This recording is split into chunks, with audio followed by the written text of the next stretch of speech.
Judy, wind to bone, stealing our voices, hearts of stone. But even iron rusts with time. We break in silence, line by line. Heave, boys, heave through the storm and air. We shoulder the pain, it's the weight we bear.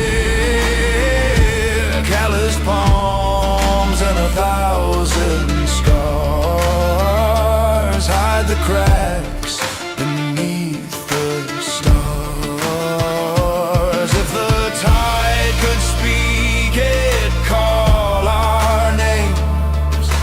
Tell the truth beneath the games. We were taught to guard, defend, provide, but the sea still knows we've cried inside. Heave, boys, heave through the wind's cold stare. We carry the world, it's the weight we bear. Raise your glass, let the lanterns glow. Even hard men bend when the north winds blow.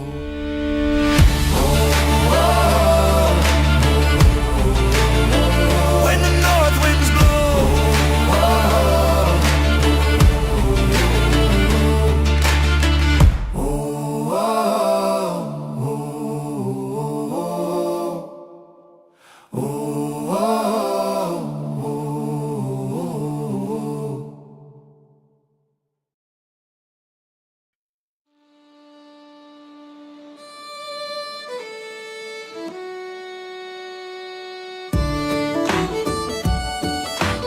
Hey, welcome in, guys. Gotta love the streams. Gotta love the potato streams, I guess, right? Welcome back, my Tater Nation. Good to have you. Good to have you. All right. Looks like Homestead, as usual, was the one who started off the chat. Thank you very much for being here and starting the chat off. Appreciate the engagement, guys.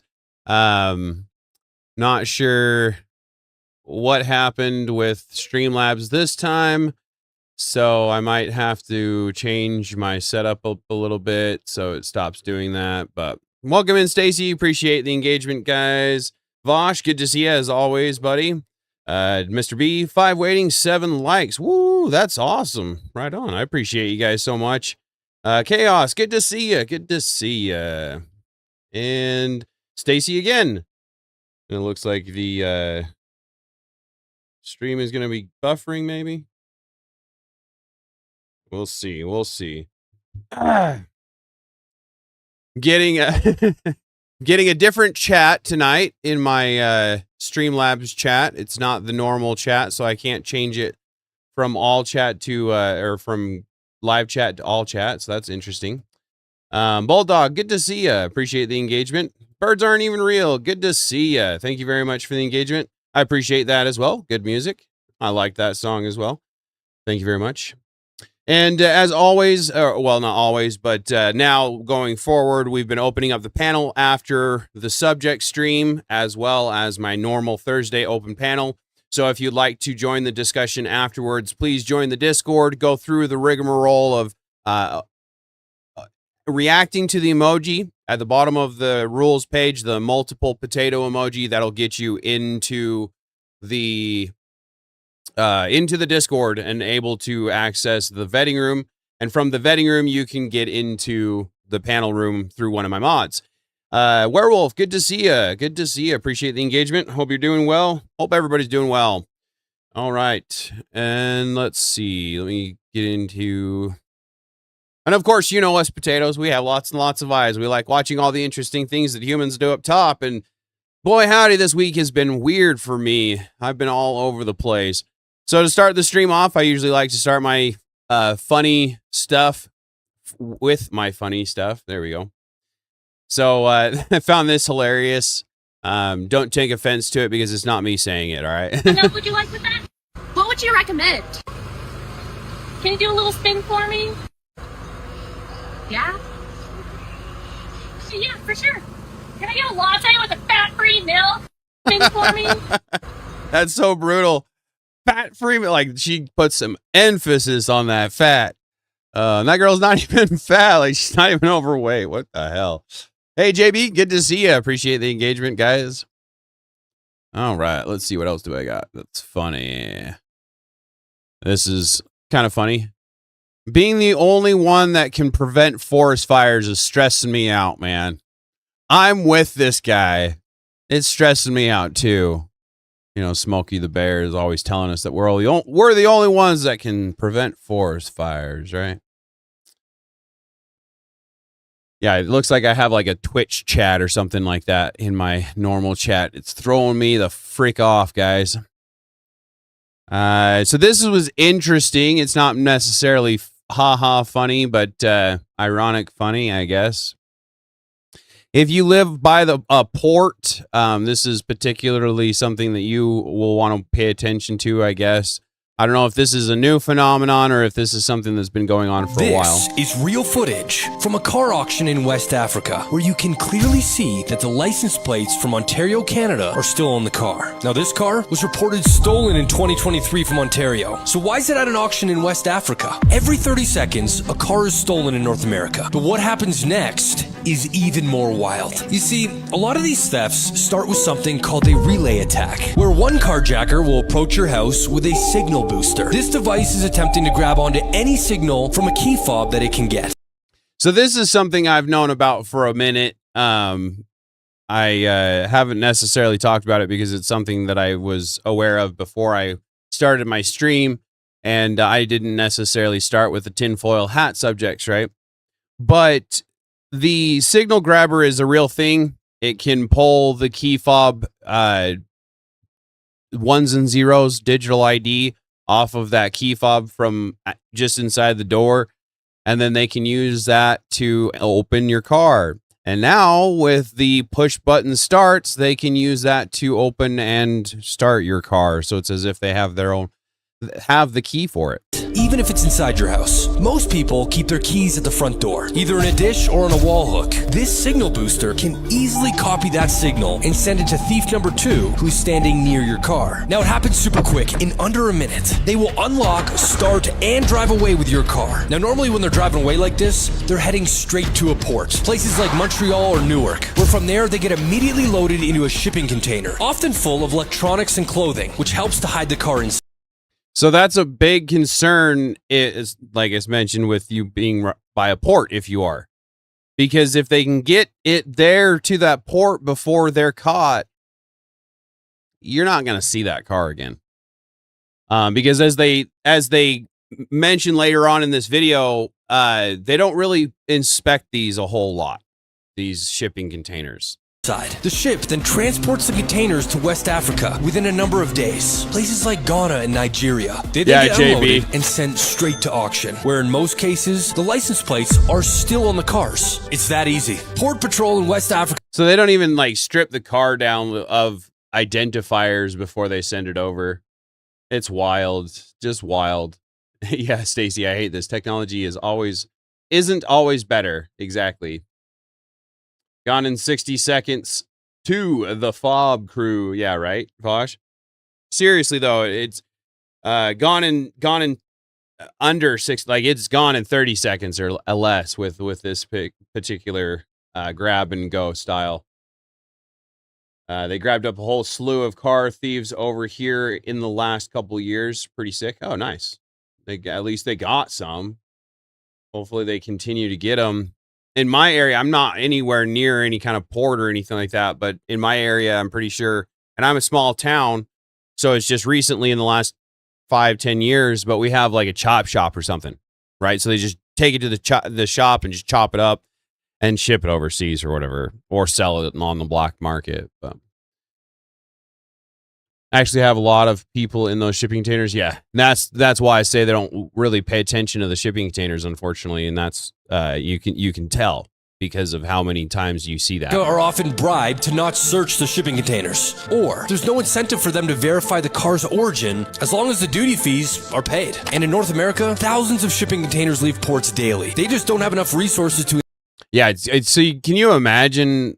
I understand that they would have to come in basically one at a time, or a truck full at a time or something, but that is so many, because that's a car right there. If you can see that. So let's see, can I zoom in at all? No, not really. It says I'm zooming in, but I'm not zooming in. Inspect every single one. Once the car enters the system, it gets re-registered, making it nearly impossible to ever trace this car. So, if you're an owner of a Toyota Highlander, a Lexus RX Series, a Honda CR-V, a Ford F-150, or a Toyota RAV4, keep an eye out, because these are the top cars that are targeted by these thieves. And unfortunately, if you've ever had your car stolen from your driveway in the middle of the night, there is a very high chance that that car is already on its way to West Africa by the time you have your coffee. And that's the problem, is it'll happen that fast. And it has to happen that fast. Just like Vosh Schmidt said, gone in 60 seconds. They used to be gone in 60 seconds. And now they've increased the police force and things, so they catch them faster than 60 seconds. So now they're going faster than that. And technology is just assisting with that, isn't it? Where I don't disagree with technology, it has to be looked at very carefully when we're dealing with it. This is funny. As a construction worker, I got a laugh out of this one for sure. No, JB, no. You're not by a port, at least, right? Just keep your key fob like by you, not by the door, and I think you should be all right. Just make sure that they're away from the walls, right? I can imagine that they would probably search the whole house if they could, but also fences and neighborhood watch, that kind of thing, right? Is always going to be a beneficial thing there too. But don't keep your key fob by the door. That's something that I've been told for a while now. Don't keep your key fob by the door. Chase, I'm quitting. No, I really want you to stay. We need you here. I'll give you a raise. All right. All right. I'll stay, I guess. Oh, that sounds like a good idea. All right. Well, it was good working with you. I wish you the best. Wait, what? I found that funny. Let's see. Oh, hey. I can't tell what to call that. Bad Goy Fleet. I think that's what it is. Welcome in. I appreciate the engagement. I'll call you Bad. Because of Stacy. I appreciate that. And Stacy, I appreciate the recommendation. I always love newcomers, so I hope to keep you around. Computer-free cars are the only vehicle in my future. Yeah, I agree with that, Vosh. This idea, again, if you watched my streams, you might have heard me referred back to Uploaded, the video or show, TV show. But it is wild the way that it is portrayed. I won't necessarily go into it again, but essentially it's self-driven cars that can't crash and crash. So that's basically what our future is full of if we don't do something about it. Mr. B says, technology takes the skill and art out of crime. People used to know how to pick locks and do things in a stealthy kind of way. It used to be glamorous. Now it's just monkey, push button, and steal. Yeah, for real, though. Monkey, push button, and steal. That's for real, though. JB, it says it's 100 yards and 2 strands of barbed wire to my house and, 110-pound Rottweiler. There you go. That's the way to be. I doubt you'll have any problems then. That's good. I'm glad to hear it. Oh, come on. Internet is so wild these days. Fastest internet on planet Earth, and it's slower than molasses. Yeah, so this one isn't funny, unfortunately, but important. We have talked about what did I call it? Humancrete or something like that. Basically, they're fertilizing food with human fecal matter, and for my entire life, I've never heard it as anything but biohazard. So this says no one uses human manure on their fields. Stop being paranoid.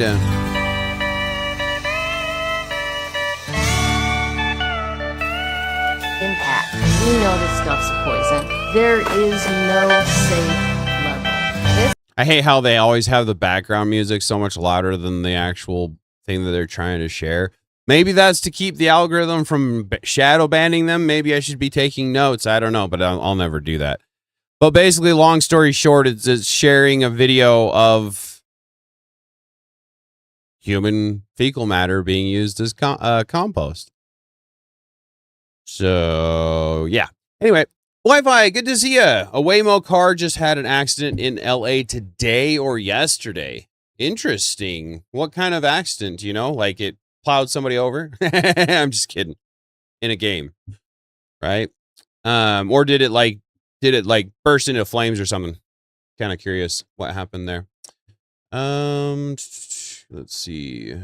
Who else? Her icon is offline in Discord, so I'm wondering if she's napping or something. Oh, you guys are talking. Sorry, my bad. Hey, Dave. Thank you very much for the engagement. I appreciate you, buddy. Thank you very much for saying that. Please like, subscribe, and share if you haven't yet. Turn on the notifications and go up to the top chat and change it to all chat. Thank you again, mods, for being here. Really appreciate you guys. Static Age, good to see you. What up? And if you don't know, he has his own show. Let's see. Hey, Alexandria, good to see you. Appreciate the engagement. Heard that you were in VC earlier. I hope that you enjoyed yourself. Let's see. Mr. B says he'll be in the vetting room if you guys want to go to the after show. The after party, yeah. He'll be in the vetting room to be able to vet you out if you want. JB says they used human fecal matter on the traps in Vietnam. That's what made them so dangerous. Infection. Exactly. Yeah. I remember hearing about that, actually, now that you remind me of that. Wild stuff they used to do in Vietnam. It's your favorite, is it? Oh, man. Oh, Stace. Alexander, you're funny. Let's see. All right, so let's get into the next subject here. This was kind of funny. I found this kind of hilarious. I'm not a biker myself, but anybody that is a biker, I'm sure will find this funny as well. Question for you. Yeah, what's up? Me and my friends want to know, Yeah. is it the tattoos or the black guy? What? That makes you What? want to sit here. Profiling is wrong.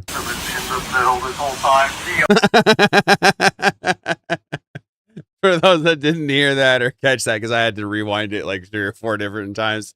He says, basically, I'm just hiding from the rain this whole time. I'll see y'all later.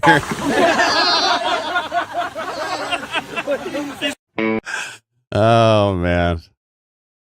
Just remember, cops are humans too, and they're just trying to do their job. There are some good ones out there. All right, let's see. What else do I got? I had saved up a lot of stuff this time. Trying to find stuff that would be good to start our day off with. Oh, this is funny. Come on. So this is what are they called? The bull fighters in the ring.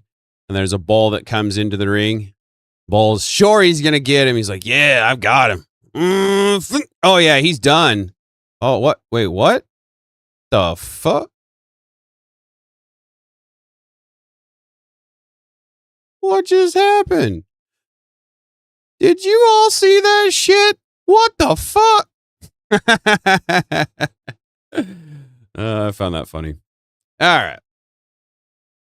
So on a not so funny subject again, before we get into our long form, not so funny content. So, this is like 9 o'clock at night when this happens.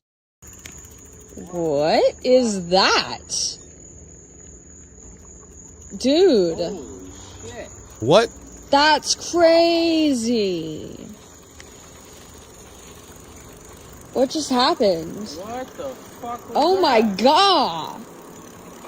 Is it a storm? Did somebody wreck? Did something blow up? What the fuck? I should say later than 9 o'clock at night because it's obviously dark, super dark.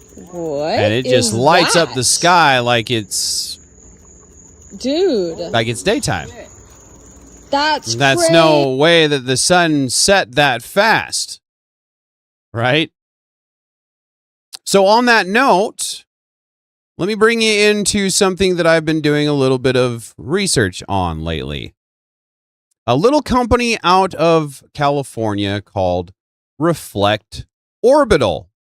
Now, Reflect Orbital is not in complete operation as of yet, but their hope is to get somewhere around 4,000 satellites with large mirrors up into our atmosphere to essentially provide light during unlight hours.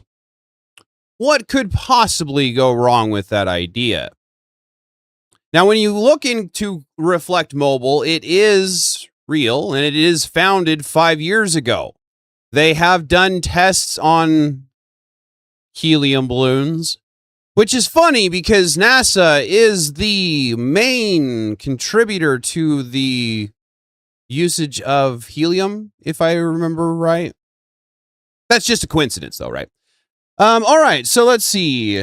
Yeah, right, Stacy, what is going on with things? Because, like I had mentioned, we have this conceptual company out there that could potentially be behind this. But as of right now, they don't have any. It does not yet have any satellites in space. So with that being the case, this might not be what it was. This might be what it was. But it's an interesting concept. Both that video and this concept of bringing light to the world when we don't have it normally. Again, what could possibly go wrong? We're talking about circadian rhythm. We're talking about all of the animals that are nocturnal. What is that going to do? Just be blinded by daylight all of a sudden out of nowhere. Let's see. And that's just it, Stacey, that we know of. Exactly. That's basically what I'm getting at is we need to be making sure we're keeping an eye on. Another thing I'll be talking about covering is how we need to be starting to hit our own local politicians again. Not like that, right? But like sending emails, calling them, going to meetings, and doing our due diligence to be the change that we want to see. Right? Let's see. Where was she? There she is. Navy Bree, good to see you. Appreciate the engagement. As always, good to see you. Yeah, exactly. Such a bad idea when you really think about the idea of it. Dave. Yeah. Flat Earth. Firmament. Government. Black choppers. Ah! Such a great idea considering the magnetic field is super weak right now. Interesting point, Vosh. Interesting point. Can a helium balloon catch a fire in space since space is a vacuum? Catch on fire. Sorry, catch on fire. It's an interesting question, Wi-Fi. I would assume not, but who knows? Then they will start wondering why things got hotter. Yeah, right. That's funny. So I will post some stuff for you, Stacy. Stacy, scientists, Static Age says goodness gracious, it's been a morning. Scientists will never understand the concept of just because you can doesn't mean you should. Seriously, Static Age, they need to stop messing with stuff. But this concept to go on a globe, to go on a massive globe, we would, like I said, we're talking 4,000, 5,000 more satellites with mirrors on them than we have currently with Starlink and all of the other space junk that we claim is up there, because every satellite we send up there until it crashes back onto Earth, we don't go and collect the junk. So how much stuff is out there to have to navigate around when they go up in a space shuttle? It doesn't make sense to me. Okay, so let's see. Let's see, what else do I have? Oh, so this is interesting. I won't necessarily get into some long form of the videos that I've got here, but this is concerning, and I don't know what it is. It could be cooling towers. It could be transmission lines snapping together. It could be just about anything that's causing this, but this is next to a chemical disposal site of a data center, I guess, from the sounds of it.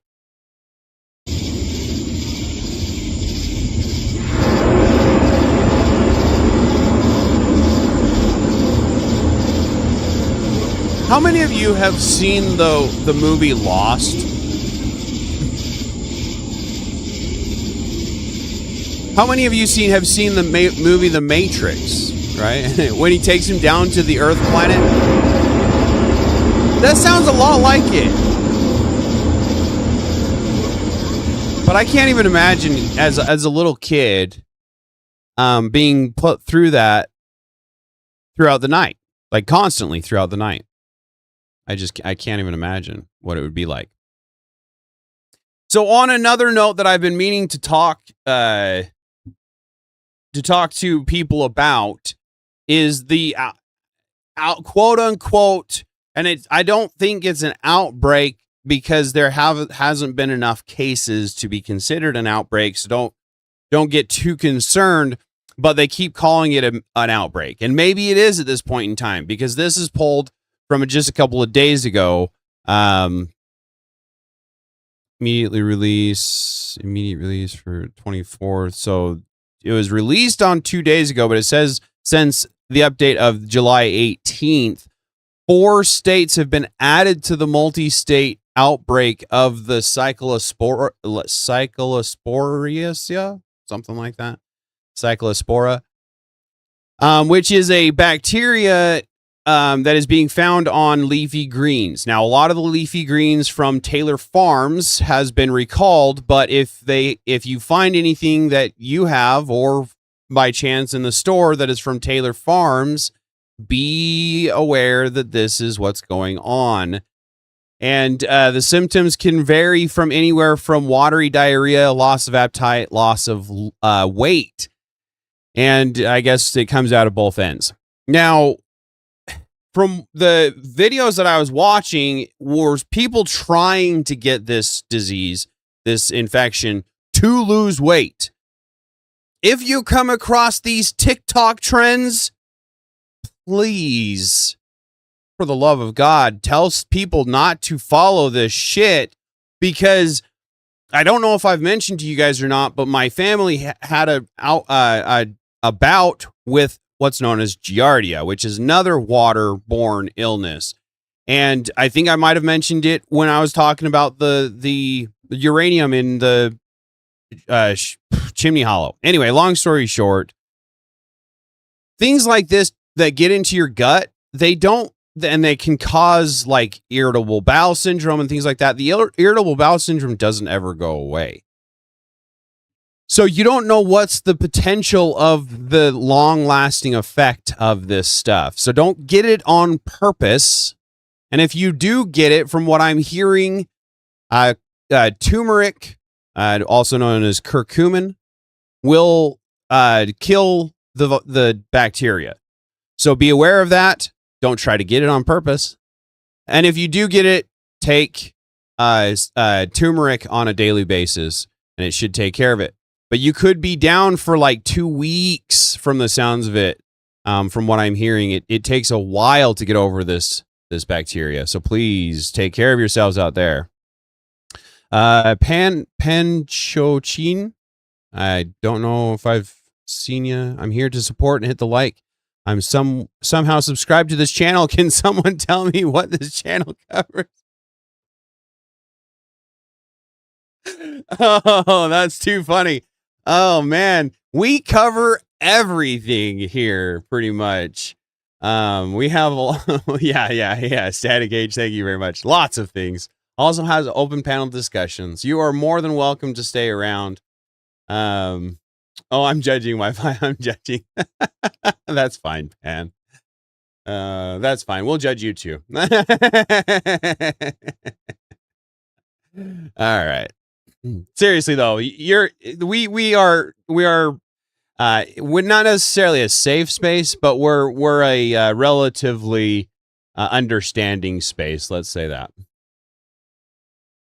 All right. I wear hearing aids is a good loss. I lost too. That's funny. All right. So now, another subject that I want to talk about, and I'd mentioned it before. I've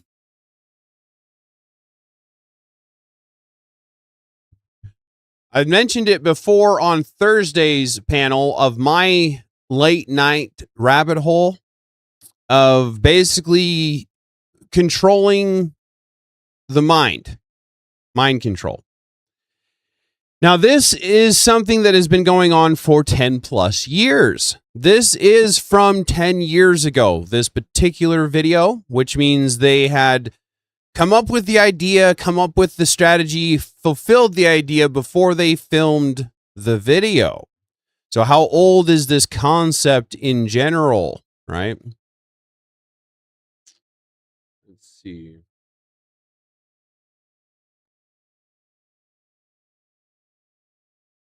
All right, so let me show you what this concept is.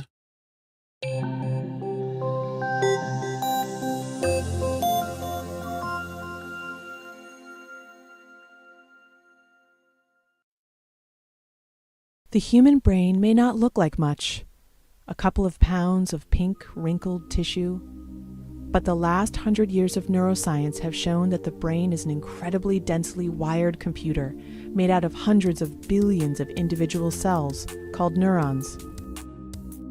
Neurons communicate with each other using both chemical and electrical signals. When a neuron is activated by chemical messengers, it produces an electrical pulse that results in similar chemical signals being sent to other neurons to which it is connected. Neurons come in thousands, perhaps tens of thousands of different kinds, each with a unique shape, a distinct molecular composition, and a unique pattern of connections within the brain. For example, these cells, the basket cells, have small input branches and output branches, and they release pulses of chemical that inhibit their targets. Whereas these cells, the pyramidal cells, are large and project long distances, and they excite the cells that they target. If we could figure out the role that each of these cell types plays in the brain, we could understand how they work together to create thoughts, emotions, and behaviors, and how flaws in specific cell types may lead to devastating brain disorders like schizophrenia, Parkinson's, and depression. Now, MIT researchers are working to develop tools that allow us to do exactly that. It is now possible to precisely control the activity of specific neurons, and therefore understand how each neuron contributes to brain function. Remarkably, these high-tech tools have come from microorganisms, such as this pond algae called Chlamydomonas. Chlamydomonas needs light for photosynthesis, and it swims toward light Sounds like chlamydia. What the fuck? So that, let me pull you over here real quick. And that brings me to the video that I was going to show you. Let me see, where did I just send it?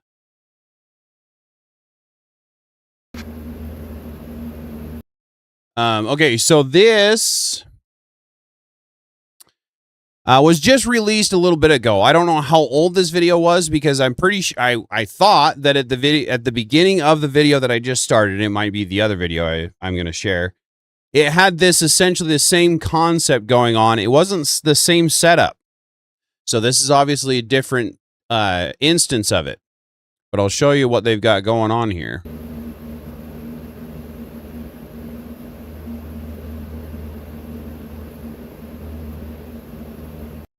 So this says laser on, and the photo stimulation evokes feeding. So as soon as this comes on, the mouse immediately goes to the food and starts to gorge itself on the food. Now the laser goes off, and almost instantaneously, mouse stops, throws it down, and continues its searching.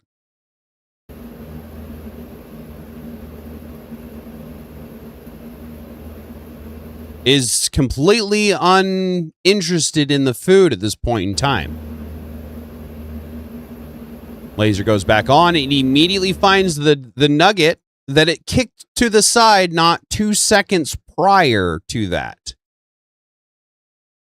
Completely disinterested to completely gorging itself as fast as it can again when the light goes on. Now, in the video that, like I'd mentioned, either this one, the next one, one of the other videos that I was watching, they had basically told it to run around in circles. It just ran around the outside of the perimeter. That's all it did. So, what is the purpose of this, right? You might ask. Did my mic just go down? No, okay, my mic didn't go down at least. That's good. Blue light causes the... Researchers discovered that a protein that causes green algae to swim towards or away from light is a light-sensitive channel. Blue light causes the channel to open, and positive ions then flood into the cell, much like the influx of ions that cause nerve cells to fire. Neuroscientists were quick to see the potential of these algal proteins. They realised that if they could get proteins called channel rhodopsins to work in mammalian nerve cells, they'd have a very precise way of controlling nerve activity in the brain. For many applications, this method would be better than drugs, which act too slowly, and better than electrical stimulation of the brain, which is less precise. Getting an algal protein into, for example, a mouse brain requires a bit of genetic engineering. First, you take the gene that encodes the protein, plus another piece of DNA called a promoter, and you put them in a virus. When the I love how it's just always so polite, and you just put it into a virus. That's all. Oh, where did I put it? There it is. Optogenetics in humans. Oh, Tater, you think that they're just gonna make it in for mice and put it into a virus and just put it into mice? No, of course not. Optogenetics is currently being translated from animal models into human clinical trials, primarily for treating blindness and blindlessness and epilepsies. The technology involves using viral vectors to deliver light-sensitive genes into specific neurons, allowing their activity to be controlled via light, with light via neural implants. Neural implants, sorry. If I could speak and read today, it'd make things a little easier. Current human application trials is vision restoration. The first successful human application involved restoring partial vision in a patient with retinitis pigmentosa. That's an interesting name.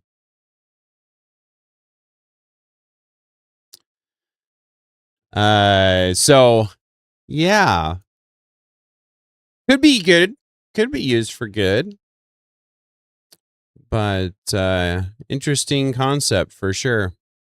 Virus is injected into the mouse's brain, it infects neurons and delivers the gene.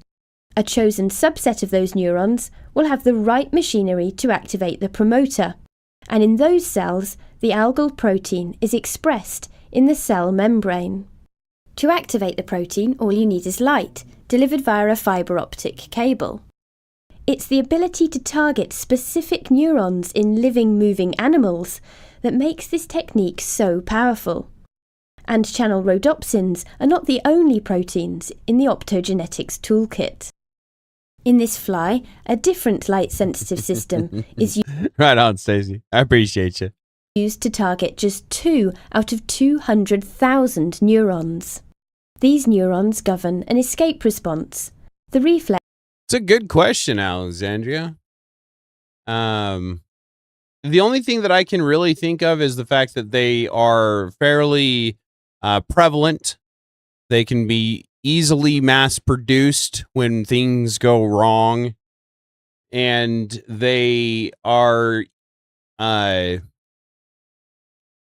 don't know, maybe close enough to the DNA of pigs or something like that, and then pigs would be close enough to human, right? Kind of an idea. So I'm not real sure. But that is a very good question. I am curious now. Why test on rats? Why can't they test? That's too funny. Well, when they go to human trials, they usually ask for volunteers, and you would think that they would utilize that more often. But yeah. That makes the fly flee as you move in to swat it. Here, a flash of light activates the neurons, making the fly jump and spread its wings. It can't take off because it's trapped in a petri dish. It's interesting, As well Pan. as activating neurons with light, scientists wanted to be able to silence them. Switching neurons off is just a case of using a different light-sensitive protein, such as halorhodopsin, and a different colour of light. Watch how this worm's workout is interrupted when a yellow light is switched on. The light activates halorhodopsin, triggering a flood of negative ions which inhibit the worm's motor neurons and stop it swimming. And neuroscientists aren't the only ones using optogenetics. As well as turning neurons on or off, a diversity of tools allow researchers to control many different processes in living animals and in cells in dishes. They're trying to do These mouse heart experiments cells on us have right been now, or what's engineered going to on? beat in time to pulses of light. And here, a light-sensitive protein makes this skin cell move towards a laser. The applications are endless. Researchers have already used light to transform the stumbling of rats with Parkinson's disease into a steady walk and show which nerve cells fire when a sleeping mouse wakes. Optogenetics is shining light on everything from animal behaviour to the interactions of proteins inside cells. That's why Nature Methods has selected optogenetics as its Method of the Year 2010. Sounds like a dystopian situation to me there. I don't know. I don't know how much we really should be playing with things like this to that extent. Let's see. So we talked about optogenetics and or reflect orbital. All right. Now, sorry, but I got to bring it back to flock cameras for a minute. Potato, shut up about it. I know. The problem is as people, so if you have not been following the UK have had these for a while, the flock cameras. In general, the automatic license plate readers, right? They're sold to us as strictly an automatic license plate reader. They snap a license plate. They allow you to keep a tab on that license plate. No real infringement of your Fourth Amendment or your privacy inside of your car. It just snaps a picture of your license plate. Automatic license plate readers. And then once they're sold to us, it's, it snaps a picture of the driver as well. You know, ipso facto, when it snaps a picture of license plate, it's going to snap a picture of the person driving, of course. So we're going to use that for our benefit anyway. Might as well, right? So as things have advanced and they've advanced their technology, people have gotten upset with it, like in the UK, and they have started to cut them down. Now, I want to be very clear, like this lady here in this video probably says herself, I do not condone the actions of illegal actions. Like we talked about with the Reckless Ben situation, there are some things, some antics that I don't necessarily get behind to show our displeasure with the people who control the scene. Because in reality, we the people, should control the scene by voting. And if we're not voting, we should be voting with our dollars, if nothing else. And by that, I mean shopping where you know is going to be supporting the party that you support. Every company is going to lobby for one party or another, essentially. So we need to start paying attention to our council meetings in our local area and going to those council meetings and speaking our displeasure of these certain things that are taking over our rights. Yeah, vote harder, guys. Yeah, I understand what you're saying, Static, but sooner or later, if we get enough people to speak against it, we cannot be silenced anymore. I understand that if there is NDAs, non-disclosure agreements happening behind closed doors for these data centers and these flock cameras, which I'm hearing more and more evidence coming out about it. How are we supposed to fight? How are we supposed to vote against that when they don't give us the freedom to vote? That's why we need to get our neighbors, our friends, our family, anyone that we can down to the council meeting. I know this is beating a head against a wall. But until the day comes where we have no choice but to throw tea overboard in the most legal way possible so that we don't become lower than the low man on the totem pole. And at this point in time, we're not the low man on the totem pole anymore. We're just the lowest voice. And I'm tired of that.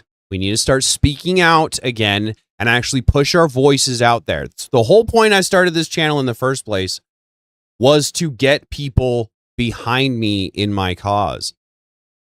That cause is not to cause violence or discontent or crumble the system to the ground. They're doing that all on their own. We don't need to help them do that. We just need to point out their errors when they happen. And the best way to do that is to go to your city council and let them know of your displeasure every single time it happens. Be the squeaky wheel that finally gets the grease or gets terminated. But if you're so loud that everybody knows about it, then you're a martyr and you're not going to be just silenced. God forbid. God forbid in a game that happens or whatever the case is or whatever they wanted you to say, but understand. Do not bring violence upon yourself by causing violence. That's not going to cause any solutions. We need to start thinking of the solutions, not just the problems like I have been the last couple of months. This is happening right now in your own neighborhood. You're standing at the end of your driveway with your coffee, waiting for your kids to climb up those big steps into the yellow school bus. The stop arm swings out, the red lights start flashing, and for a split second, you feel a little bit safer. There's a camera on that bus, and the whole point of it is, or at least the point we're sold, is to catch the idiot who blows past while your children are loading and unloading from the bus. Well, that's the story. Protect the. So that's really quiet, or at least it feels like on my end. So I just gained it. So if the audio is really shitty now on your end, please shout me out in the chat so that I know not to do that anymore. But she's talking about something fairly important, and this was just a few days ago. So again, if you haven't heard of Car Coach Reports, I've covered this channel a couple of times. I want to say I have it in the description. If it's not in the description, I'll try to remember to get it into the description. But basically what she's saying is school buses now are getting all of these license plate readers attached to them so that you cannot disrupt them like they are in the UK and we're starting to see in the United States. This is why I say we cannot start to fight back like we have been, because then they just start to fight back and they start to hide it. How are you supposed to take care of this? If your choice is to violently attack these cameras, how are you supposed to attack these on school buses? There was another story of them now applying them to garbage trucks as well. So that the garbage truck, as it goes up and down the street, captures everything. As it pulls into your driveway to get your trash can, it captures all of your license plates, all of the people around your house, all of the movement that's happening, so that it can get a profile built on you. Kids, hold bad drivers accountable. Simple, reasonable, hard to argue with that. But that story has taken an evil turn that almost nobody saw coming. Thank you for that, Dave. I appreciate that information. Oh, excuse me. Yeah, exactly, Mr. B. They've had flock cameras for 11 years, and so they're tired of them, and they're starting to cause issues for them, which I don't agree with, right? I'm not here to try to create a revolution of violence. I'm just trying to create a unification of an already built nation so that we can get back to being a built nation. That's all I'm trying to do here. So please don't go out and start to cause problems for them. I won't even start to list on ways that they're being done. Just don't do it. Just start to go to your city council and start to speak out against them. And the best thing about that is we have been showing you how to do that on my open panels, right? Just act like it's an open panel and go and speak your piece.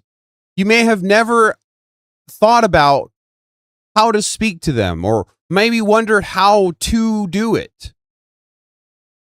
Just remember, I'm trying to give you a voice, not just on my platform. It's small, which makes it comfortable to be able to speak out. But those city council meetings aren't going to be much more. They might be, but nowadays there's not many people that go to them. We need to change that.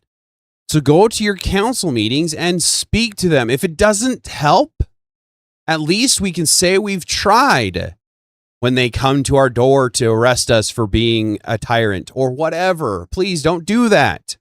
Don't do that. But our Second Amendment is put there for a reason. We need to make sure that it stays. Plain and simple. And above all else, the Fourth Amendment. We need to keep our privacy. Today it's flock cameras. Tomorrow it's going to be inside of your home to make sure that as people break into your home, we'll be able to see it happen, not just have to wait for you to call us. It's just around the door, guys. Hey, JM, good to see you. Appreciate the engagement. Homestead, I appreciate that. Lurking, but I got to run an errand. Fair enough. All right. So we can even have flock cameras after every senator and government official wears 24/7 body cameras streamed live. Seriously, though. So this is the kind of stuff that we should be going and telling our city council. When you are willing to do this, when you are willing to wear these cameras all day long, 24 hours a day, 7 days a week. When you get home, you put it next to your front door and so we can see what happens at your doorway, whatever. See how many of them start to think about where things are headed. Because we have flock cameras that are going up against or on private properties, essentially. So it's becoming to the point where they're avoiding the police department, so we don't have a say. It's not public funds anymore. They're making deals with Lowe's, Home Depot, Dollar General, and putting them on their property so they don't have to worry about it anymore. We need to make sure that they can't just skirt us and our abilities to keep our Fourth Amendment. Hey, World Radio, good to see you. Appreciate the engagement, buddy. All right. Exactly, JM. The Second Amendment protects the First Amendment and all of the other ones, including the Fourth, which is a very important one, which is our privacy. And I am, for one, tired of the infiltration of my privacy with just the targeted ads, let alone the idea of us being, what's the word I'm looking for? Damn it. Especially with the idea of AI misinterpreting license plates, giving false arrests and false accusations. It's fair enough, close enough. So we need to be aware of AI is not perfect. Why are we pushing it into things that control us directly? Regardless of whether it's going to become sentient or not, there have been story after story lately of systems breaking out and doing things that the humans didn't expect or didn't want to happen. So they're the ones who programmed it. Sure, there could be a hacker that had just bested every other hacker in the system and knew exactly how to work their way into that AI program and help it jailbreak. But this just happened just recently where they were testing a AI program, and that AI program escaped into the whole World Wide Web and started to cause some havoc before they could shut it down. Was that human? Was that someone who did that? It doesn't matter to me, because the fact of the matter, it was malicious. And it was AI promoted because AI was able to be there. It was what gave it the incentive, the promotion, the ability to get to that point. So regardless of whether it's going to become sentient or not, we need to be aware of this stuff, and we need to be pushing back on it any chance that we get, so we at least get some kind of moratorium to all of these data centers. Like the video I showed you earlier of that creepy sound going on in the middle of the night. When are they going to stop? When are they going to stop?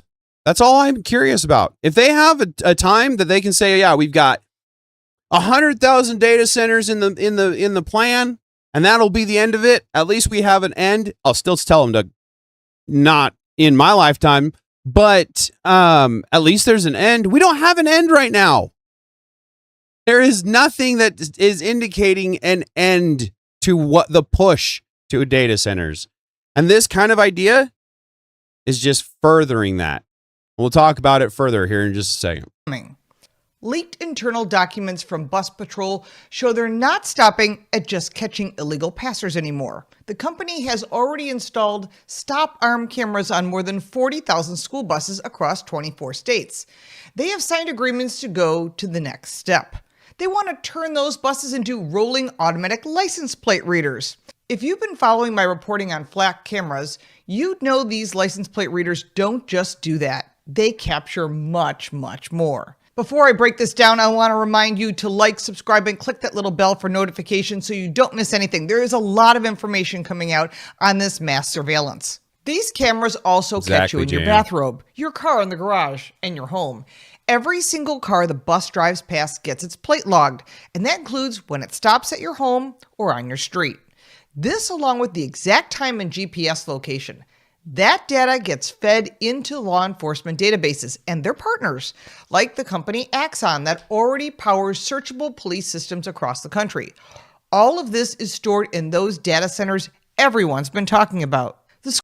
So with Axon, because we all know the name, we all trust the name, where there have been a couple of counties, areas in the United States that have discontinued their contract with Flock.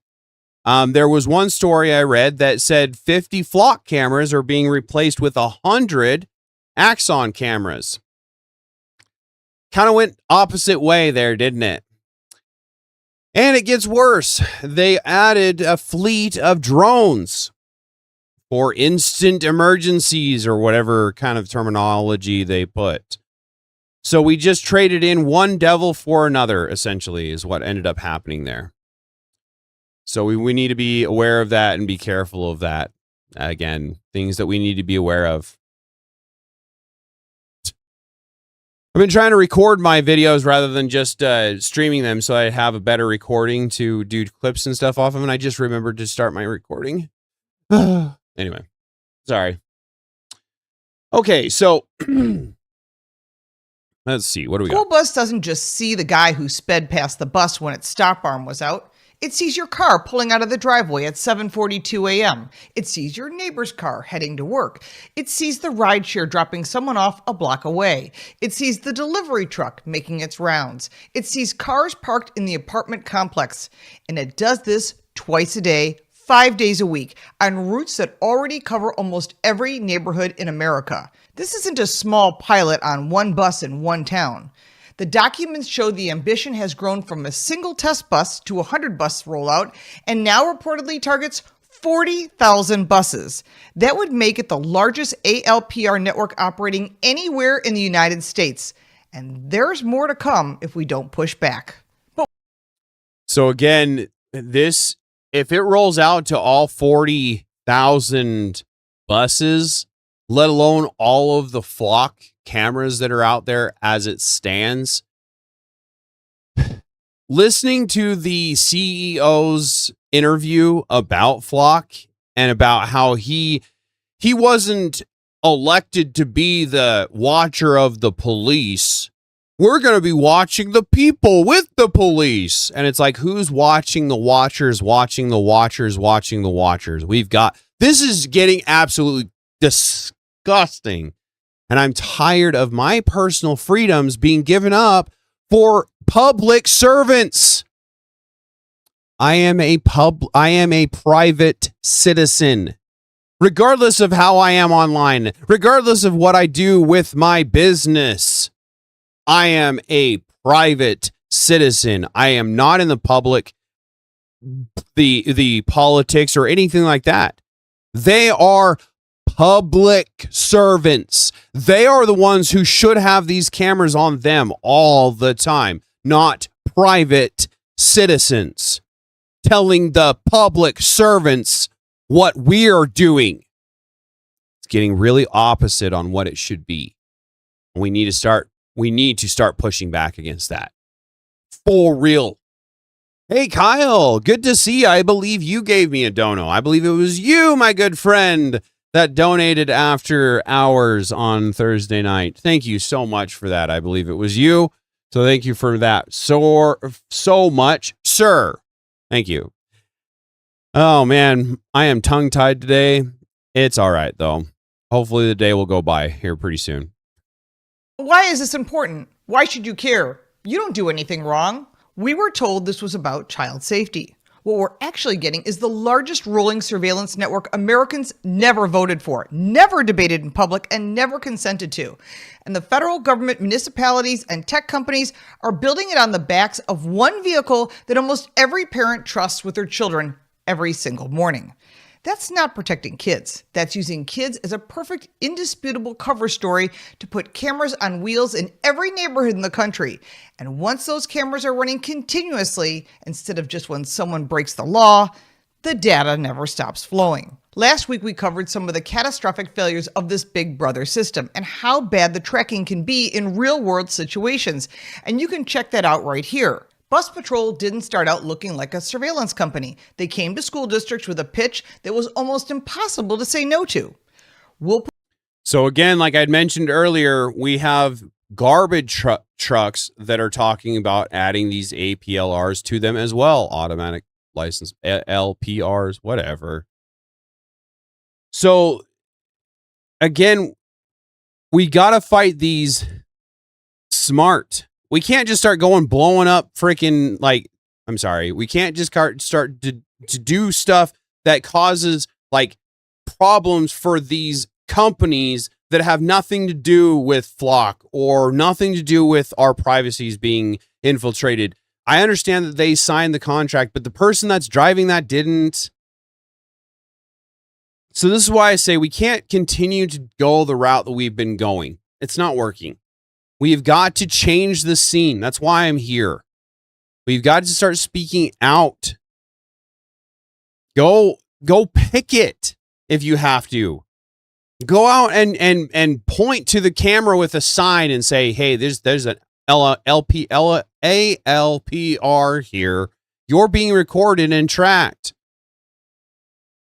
I highly doubt a lot of people even understand these things exist, let alone what they're doing. Because if you look at the misconduct of police departments using ALPRs, hundreds, if not thousands of cases of these police departments going and searching hundreds of times the same license plate. And just so happens that that license plate was their ex-girlfriend. Yeah, that's legitimate uses for sure. And then there's a bunch of stories of people getting held at gunpoint. Yeah, I don't care. Because a ALPR read their license plate as 0 instead of O. Now, where that is being changed so that those license plates are essentially non-existent anymore, they're trying to get it there. People don't change their license plates every year. So these things are still happening and people are being arrested. I can't think of the word I'm looking for here. But long story short, it's not a human being behind these cameras that are watching all of this. It's an automatic program that's flagging you every time you pass that camera. It sends a signal to the police department to say, "Hey, this person is passing this camera." So if it tags your license plate as 0 instead of O, then every single time that you pass up of a camera, even though you're not the one who they're watching, you're now being tracked and held at essentially. So JB says, I've been seeing way more Flock cameras, even in the rural roads where I live. And that's the main reason why I'm getting really adamant about, well, we got to start pushing back against them, because I'm starting to see them in my area. We have very little crime. There's no reason for them. And we have them growing in places that they don't need to be. Rural streets, right? They're hardly ever used, things like that. And then the more and more I see of people posting pictures of them in playgrounds and by pools, and the idea that they're supposed to be tracking people, but yet they use them to track litter bugs, and they don't hold the people that are like like they're actually out there doing bad stuff to kids, and we need to be watching them. When have we heard of the last one about that being a Flock camera? It's been, oh, we caught a litter bug, or oh, we caught a car thief, which is, yeah, that's what they sold them to us as, so that's good. But if they're able to track people, they should be able to track the most innocent of us. Let's just put it that way. Yeah, JM, and I am all for them. In fact, I'm part of a couple of their groups, and I'm trying to get them out there as well as I'm trying to get the word out as well. Yeah, D-Flock. It's funny because the interview with the CEO of Flock, he's like, you know, we got programs or organizations like D-Flock. They're more of a terrorizing T-word organization than anything. They're like Antifa, and it's like, bro. And then because he said that, a lot of people, and I want to say even Car Coach Reports here said that she was like, you know, I didn't know what they were talking about, what he was talking about. So I went and researched D-Flock, and they're not doing anything along the lines of the T word. And so she started to follow him essentially too. And essentially Flock, the CEO of Flock, gave D-Flock more coverage, more PR than they could ever hope for on their own. So again, we got to be careful about how we talk about ourselves, but we need to start pushing back against this stuff in any way that we can. And if that's just going to your city council and saying, hey, I'm really not happy with this, it violates our Fourth Amendment. No matter how you want to look at it, it violates our Fourth Amendment, let alone the fact that national security, I'm pretty sure, and that could be a potato here, but I'm pretty sure national security says that we shouldn't be using anything for security purposes that is manufactured in China. And a lot of these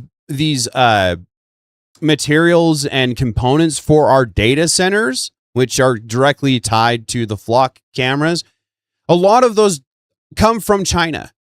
So how are we getting around this national security law, essentially, to install these data centers if a good portion of the components of these data centers come from China, from our direct opponent in the political sphere, right? That's a concern, a big concern, and it should be a concern for a lot more people, to be completely honest.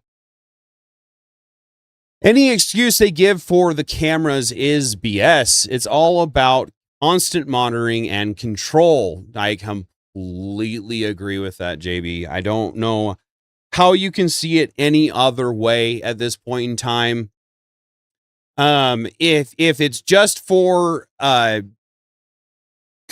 problems, then we could gear it toward where something were to happen, they would activate or whatever, right? It's like the signal trace that they have now, where it used to be ALPRs, automatic license plate readers, and that's all they did. Now we have the ability to hear gunshots.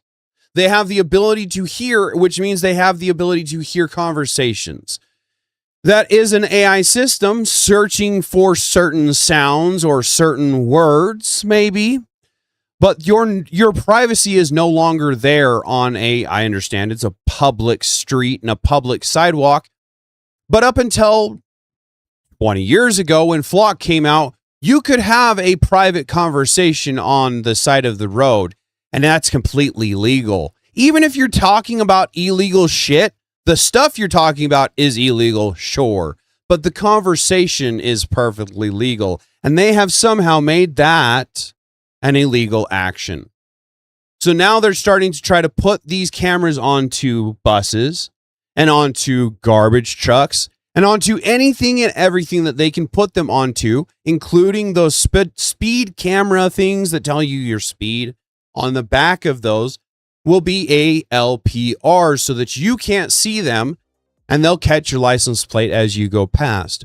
With that being the case, now you have two different types of accountability happening, because if it's testing your speed and it's catching your license plate, it could be constantly causing you issues. For a plate that has a 0 instead of an O. Now, this is just an example. It is AI. If you have listened to many of my AI constructed music songs, things like wins become whines, right?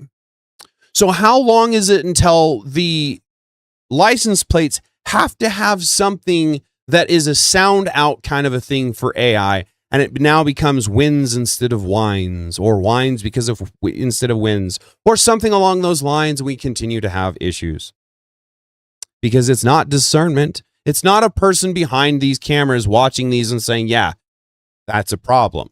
It's an AI system, and we all know AI is flawed, and we want it to be flawed, because if it's not, we're in trouble. No matter how you want to think about it, if it's perfected, we're in trouble. Yeah, JB, I fully understand. Our phones already do most of the hard lifting on spying. They too track our location and speed, and I'm sure you understand that you can leave your cell phone at home. Right? You can essentially do things to choose your route when it comes to a cell phone.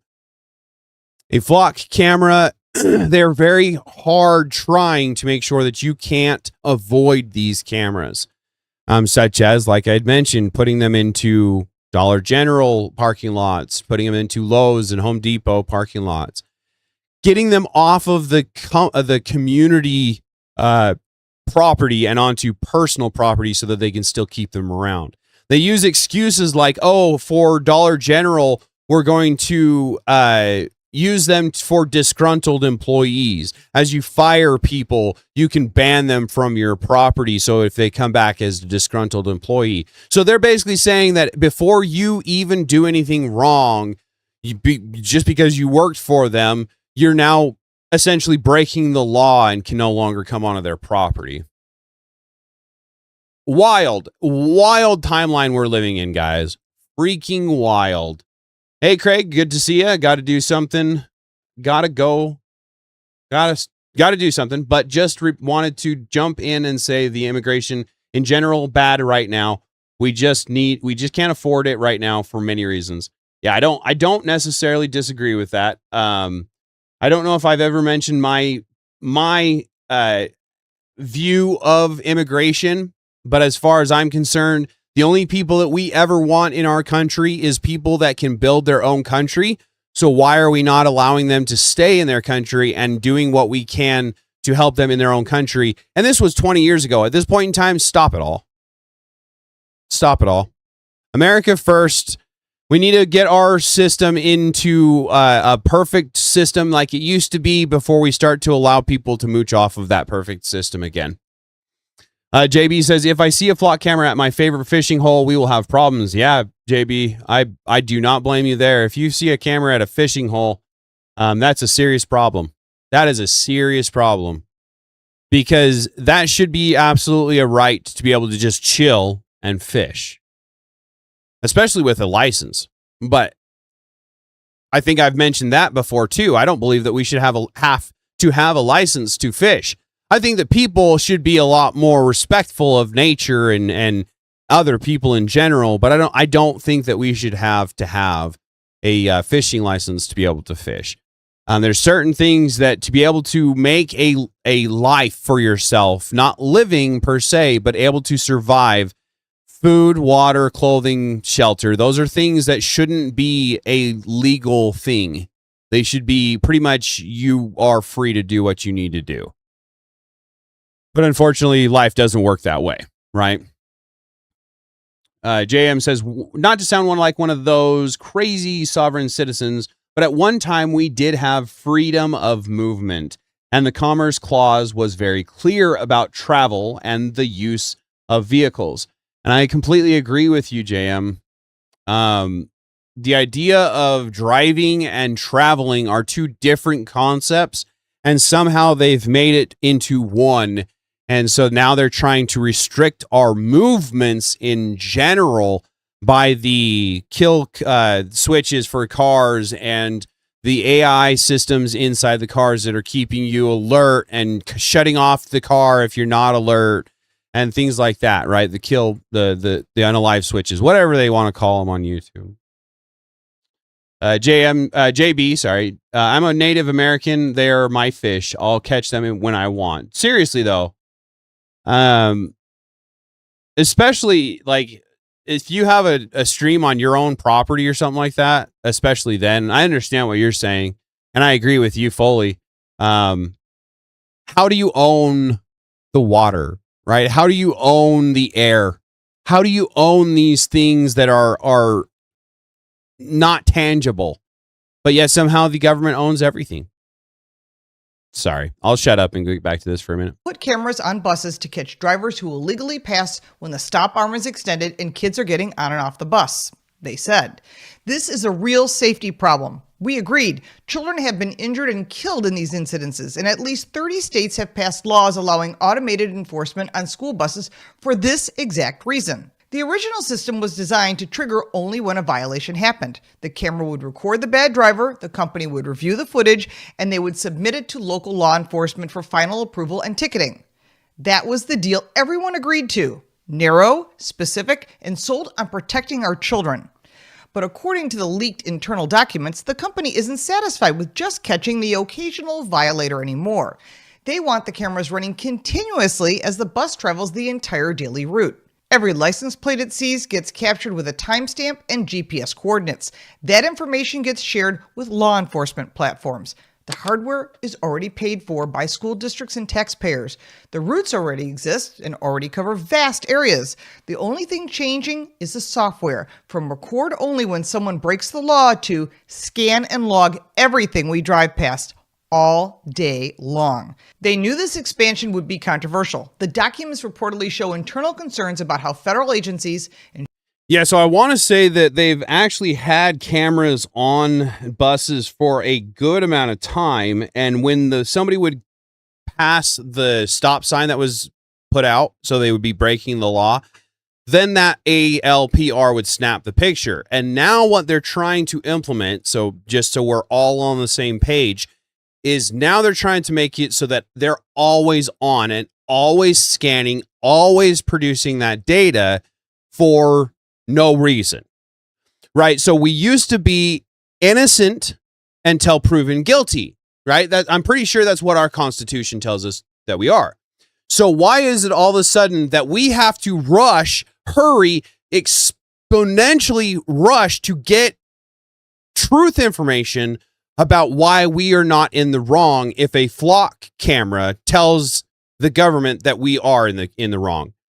And there's a bunch of videos that I've come across about this stuff, and I wish I would be, I need more time online. I'm going to spend more time streaming eventually, but there's just so much going on, I can't cover it all. And so I'm seeing all of these videos coming in of all of these reports of people getting flagged for inaccurate information. Like this one lady was not even in the area the day that this flock camera supposedly flagged her car. She then had to go and find her own car cam, right? Dash cam. There we go. She had to find her own dash cam footage to be able to prove her innocence. You shouldn't have to prove your innocence. They should have to prove your guilt. You're innocent until proven guilty, not the other way around. Why are we allowing it to be this way? Hey, Leah, good to see you. I appreciate the engagement. If I take it on my property, then Uncle Sam doesn't need to know about it. Exactly, JB. And that's the way I feel about it. If it's on your property, it should be on your property and it shouldn't matter. The only reason they have hunting and fishing licenses is because there are a-holes that overhunt and fish the areas. I understand not wanting to depopulate a species in an area, which I also agree, but that's why I say we as people need to start holding each other accountable.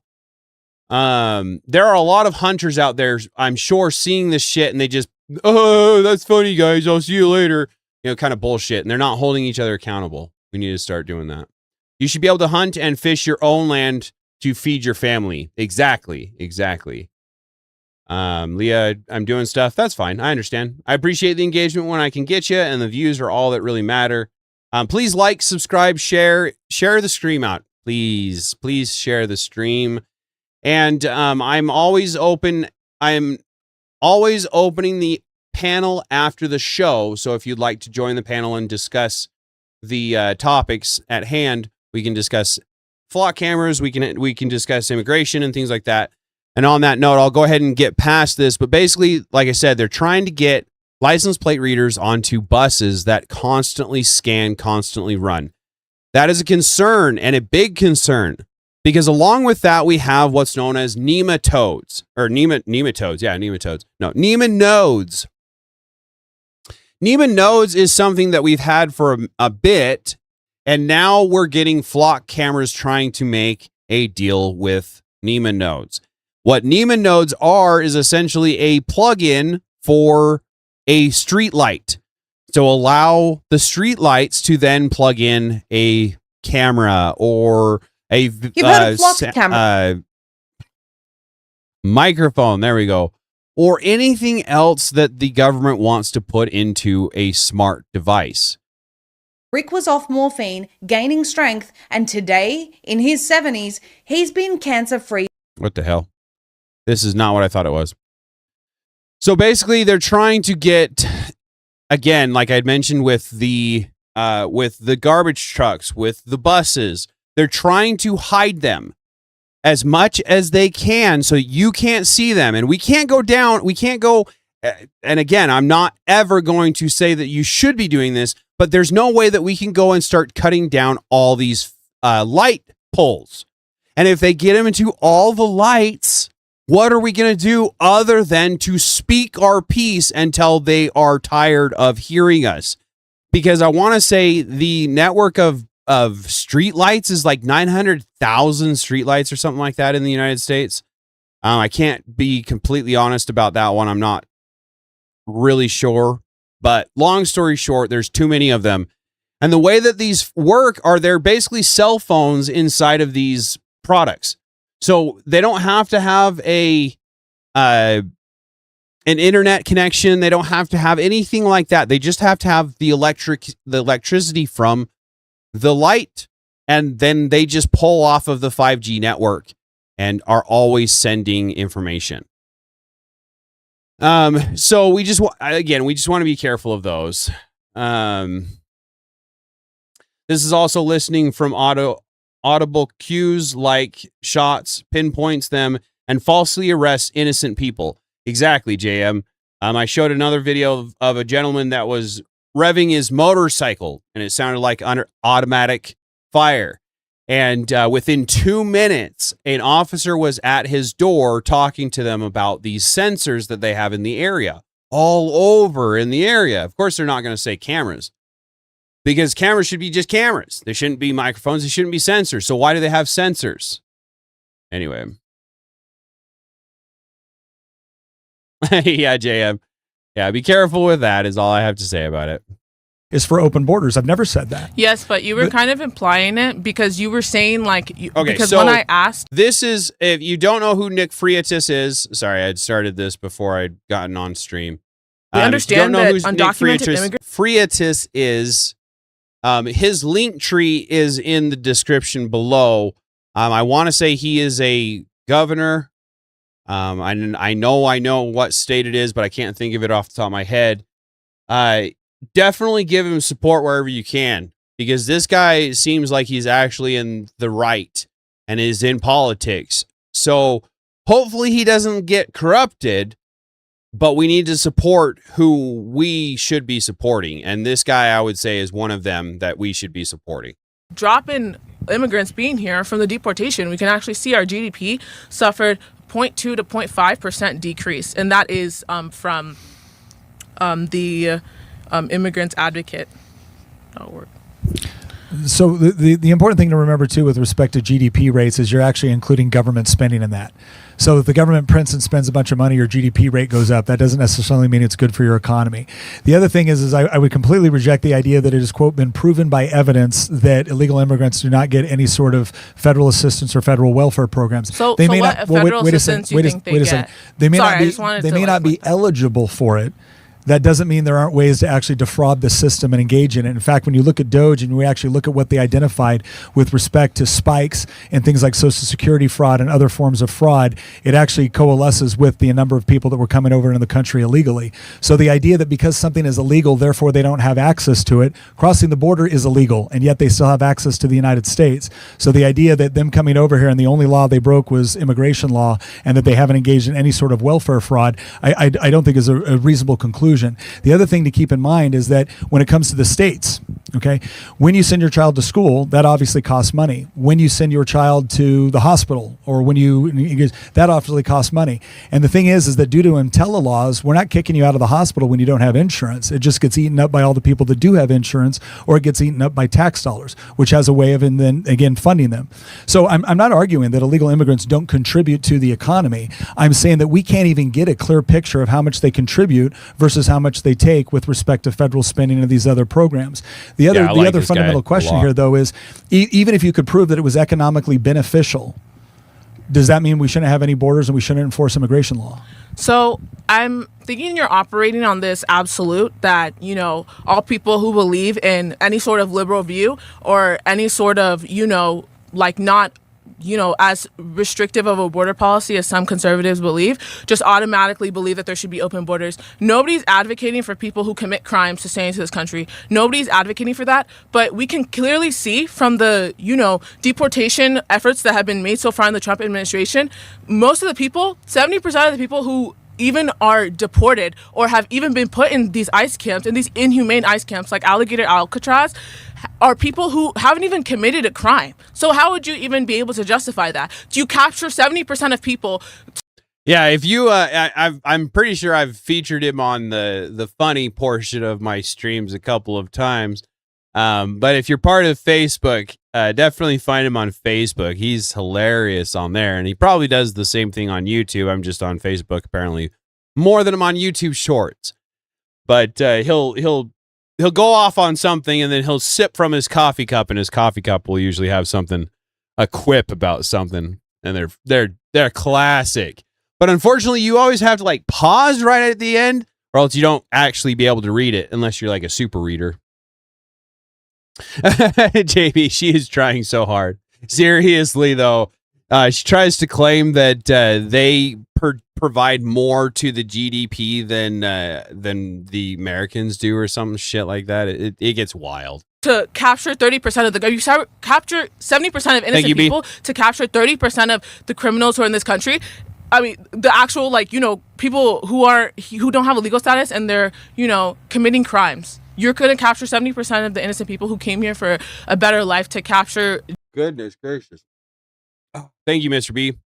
So he was a member of the Virginia's House of Delegates, but now he's just a podcast host. So yeah, definitely go check him out. Go give him some support, and maybe we can get him back into the system and maybe get an advocate on our side. I don't know. It's getting bad. So many rhinos in the scene. She sucks. Typical emotional women's tricked and deceived by the loopy left. Yep. And unfortunately, it is more common than a lot of people want to believe it is. Things like that. But we also need to be understanding of people, right? We have to give them an opportunity to work their way out of that propaganda, of that gaslighting, and understand what reality holds for them. It's like this gentleman over in the left hand here. He just constantly, yeah, I agree with it. And probably has no idea what he's talking about, or because she doesn't know what she's talking about for that matter. Just that percentage of people. And you're talking about federal spending. No federal spending we don't even spend as much on, the federal government doesn't even have an allocated, unless you can show me, it has allocated, funding to spend on, doing good things for illegal immigrants. The only funding that they have spent on taking illegal immigrants out of here is literally just taking illegal immigrants out of here. So they literally have spent more. All right, shut up for a second. Couldn't get it to pause. What did she just say? Oh my goodness. I gotta go back. Sorry, guys. is literally just taking illegal immigrants out of here. So they. Okay, yeah. That's what it is. So why are we expected to spend money on an illegal immigrant in our nation? Why are we expected when no other nation is expected to spend money on an illegal immigrant? In fact, in a lot of these other countries, you get straight on entering the country illegally. So this is one of the wildest takes I think I've ever heard in the scene. And I know that might be incorrect, but this is freaking wild. Yeah, JB, exactly. She sounds legit. Really have spent more. They've spent more than most militaries in any other country just to have deportation efforts to remove immigrants. So if you're talking illegal immigrants, so if you're talking about, it's because you have to treat an invasion like a war. Oh my goodness, imagine that. And if you start getting a lot of illegal people in, it becomes an invasion. Regardless of whether they consider it being an invasion of them coming in and invading the place or not, cockroaches don't believe that they're invading either. they're spending this much money, we don't know how much of a figure, they're actually contributing or how much they're taking from the federal government. They're not really taking from the federal government. It's literally just our government, obviously inciting panic about illegal immigrants to the point where they're spending a ridiculous amount of taxpayer money. I think if you were concerned about the financial aspect of it, that would be where you would start with it, because we are overspending on just the ICE, the ICE budget more than any other. Maybe if they were just to leave on their own accord, maybe if they weren't to come here in the first place, maybe we wouldn't have to spend all that money. But because that they do, we have to protect our country. We have to protect the people who are providing that money that they keep utilizing and utilizing and utilizing. Thing than we are. Okay, first of all, you accuse me of engaging in absolutes, and then you engage in a bunch of absolutes there. There's when you say we're engaging more in the when you're engaging more in the ICE budget than anything else, that's demonstrably false. We spend that's not necessarily what I'm trying to say. Miss, I then let you don't talk. say it like that. That's all it takes. That's all it boils down to. Don't get me wrong. I'm a potato. I call myself a potato. I'm not on a college campus at its microphone trying to tell my elder how things run in politics when he was one of the members of the Virginia delegates. This is crazy, these thoughts in these kids' heads.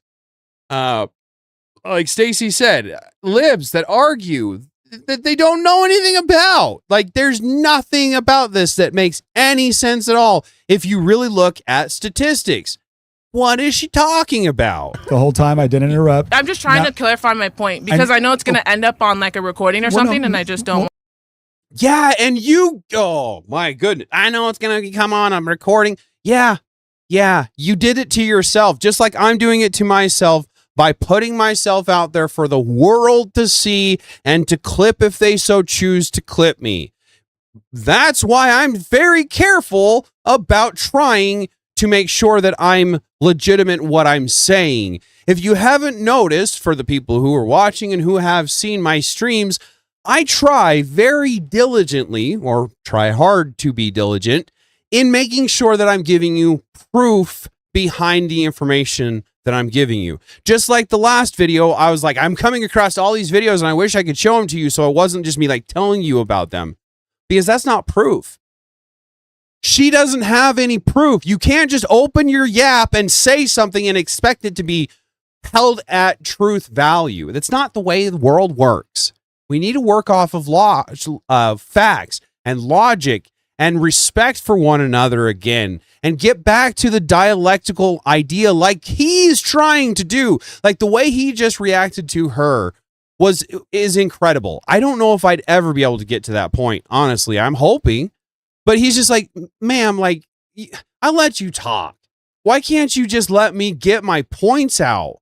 Because we've got to be able to get our points out, or else they're never going to hear it. They're never going to hear it because they don't choose to hear it. But if you can't get it out, how are you ever going to get a point across? Ever. Well, miss the important part in all of these things, and I'll be happy to let you clarify. But the important part is, again, to try to speak with as much clarity up front, because I can only respond to what you say. I can't respond to what you intended to say. Yeah. And so the point I'm going to say here is a couple of things. Without actually looking at specific numbers, it's difficult to be able to ascertain how much we're actually spending for, like, according to your claim, how much we're actually spending versus the overall net benefit of people coming into the country illegally and engaging in work. Again, when you say 70% are innocent, they are not innocent of violating federal immigration law. They are guilty of violating federal immigration law, and the punishment for violating federal immigration law is you get deported. Now, it may be that they want a better life. So do the people that are trying to come over illegally. Yeah, I don't know if he's the one who says it in this video or if it's just an analogy that I've heard somewhere, but if you were to come home from work and somebody were to be just big chilling on your couch, you wouldn't like, okay, let's think of this democratically. I'll give you a vote to stay in my house for free. Like, that doesn't work that way. So the true, honest to God rule of operations for when they come across the border is to get them the fuck out. That's all it is.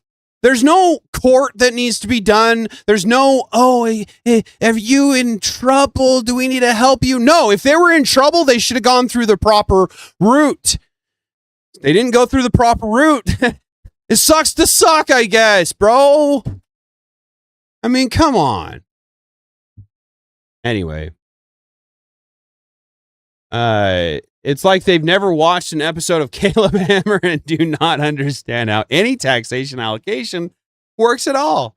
Seriously, JM, that's hilarious. I need to start covering some more of Caleb Hammer. He's funny. He gets wild. I don't know. Sometimes he gets more aggressive than I like, but he does have some funny shit. I've never committed a felony. Have you guys? Nope. I have never committed a felony. Can't say that I've never committed a misdemeanor, but I have never committed a felony. I'm not too proud to say it. Legally, so do Americans, right? So this idea that they're just innocent people are rounded up and putting in, quote, inhumane ICE camps. No, people that violated immigration law are being rounded up in order to be deported because that's the appropriate course of action. Now, if you would like to suggest that we shouldn't have, and again, I didn't say that everybody that is against the Trump's border policy is for open borders. I've never said that. Yes, but you were kind of implying it because you were saying because when I asked... Dude, I'm starting to wonder if this guy's hyped up on something and not just life, unfortunately. Like college, you guys, like college, I'm starting to really get behind Charlie when he says college is a scam. And I'm not saying I'm not behind him because like there are certain jobs that you need an education for. And more than likely, you're probably going to need an actual education, not just like YouTube University or something like that. But this is getting crazy these days. When I told you about this kid, holy cow. Like when I first started speaking, you said like, oh, well, not everybody wants to have an open border, which isn't necessarily even what I said. I never even clarified that I wanted to have an open border. No. What I said was that there are some people. Exactly, there are some people. I said this earlier. There are some people that don't believe that borders should exist. Fair enough. I'm not assuming that you believe that. But the question is that if borders do exist and we should have immigration law and people violate the immigration law, well, then of course we're going to allocate resources in order to deport the people that violated that immigration law. Now, we can argue about how much time, resources, and energy should be allocated to that. But one of the things that cannot be denied is that at least the previous administration worked very, very hard to facilitate mass amounts of illegal immigration into this country. And so now they've created a problem that we're trying to deal with now. And the fact that we're looking at it now going, well, I don't like the way it looks, or I don't like the amount of resources that are being allocated to it. Well, none of that would have been necessary had we actually been effectively securing our border in the first place. And so I can appreciate the frustration. I can even appreciate maybe I'm not frustrated. Well, I can appreciate differences of well, you seem angry about the fact that we are I'm not immigration angry laws. or frustrated at all. I'm just trying to understand. I'm just Well, then allow me to explain my position so you know what my position is. My position is that countries should do and should have borders, that they should have immigration policies because it is a country's right to be able to determine who legally enters into the country and then what is the process by which they stay or are removed. We have millions of people that came into the country illegally. I believe that a lot of that was part of a deliberate policy decisions by the previous administration and administrations past. I believe that now we have to go through the process of deporting people. I believe if you enter the country illegally, you are eligible for deportation. I do believe that there are cases where we can apply exceptions. I do believe that we should prioritize going after people that have committed additional violations since they've been here, but that does not mean that I exclude people that did not make additional violations since they've been here. So that's my overall position on immigration. Now, if you can tell me what you think is wrong or incorrect or immoral about that, I'd be happy to address it. But so far, I'm not really sure. I'm not really sure what exactly we're debating or what fine point we're debating here. Ladies and gentlemen, now I want to talk about our friends over at Lear Capital, because the bottom line is that owning gold and silver, physical Lear gold Capital. and silver. What is going on? Are you making fun of the Learing Center or what? That's funny. I'm not listening to the commercial though. Come on. Where am I? There we go. But I came up with the original question about, like, you know, the original arguments that you were having with some people up here when I first came was that the main reason you find a problem with illegal immigration was literally because of the fact that it's under the federal government, it's illegal. Under federal law, it's illegal. No. So I was distinguishing between illegal and legal immigration, but the reason I think it should be illegal because of the negative consequences associated with illegal immigration. Okay, so but then I would then asked you, do you think what is moral is the legal thing, right? And how is it, like, how does it apply in this situation? Okay. So I think laws should be moral in nature, which is to say that they should attempt to achieve justice. In the sense is it moral for a country to establish borders and immigration criteria?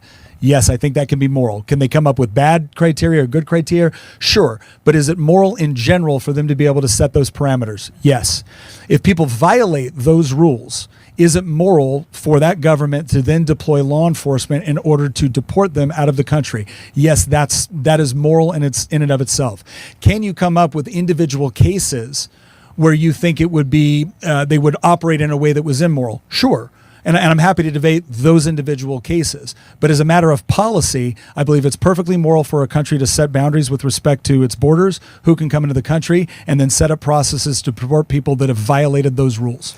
I do. I think that it's moral for a country to have it too. But I think you know that that's not necessarily what the Trump administration is doing. As we can see across the board, obviously people were talking about Alex Preddy. People were talking. Nice Wi-Fi. I had a instance that was similar. I was I was driving and I got caught and had paraphernalia and all sorts of stuff. Anyway, long story short, I had a girlfriend with me at the time, and as I understand it, and I could be wrong, that I thought that a woman police officer had to come to search the females. And they didn't call a female in, and they just searched her. And I don't know if that was what it was or if I just lucked out. But I don't know. Anybody in the chat might know what's known as a bondforture. Have you ever heard of that? It's not. I've never heard of it anywhere else. And so I don't know if it was just something that they made up that day, and we're like, yeah, we're just gonna use this to play it off that we didn't break the law to try to get you arrested. I don't know. But basically what it boiled down to is I paid like $100 and it all got sealed. And I am not supposed to have it be held against me for like jobs and things like that. Where if the government wants to find out about it, if the courts want to know about it, they can see it, I guess. I don't know exactly how sealed records work. But long story short, I have been lucked out on probably multiple occasions of not getting held to more of an account for what I've done as a kid. So again, I don't come to you and talk to you from a perfect stance. I'm not a perfect person. I'm not here saying that you need to live like I lived. I'm telling you to live like God lived, Christ lived, but I'm trying to show you that even a sinner, even someone who has gone through their entire life being in the church, knowing better, and still being a complete dumbass, can still change, and still find God again, and can still be saved. That's why I'm here, and I'm trying to show as many that as I can.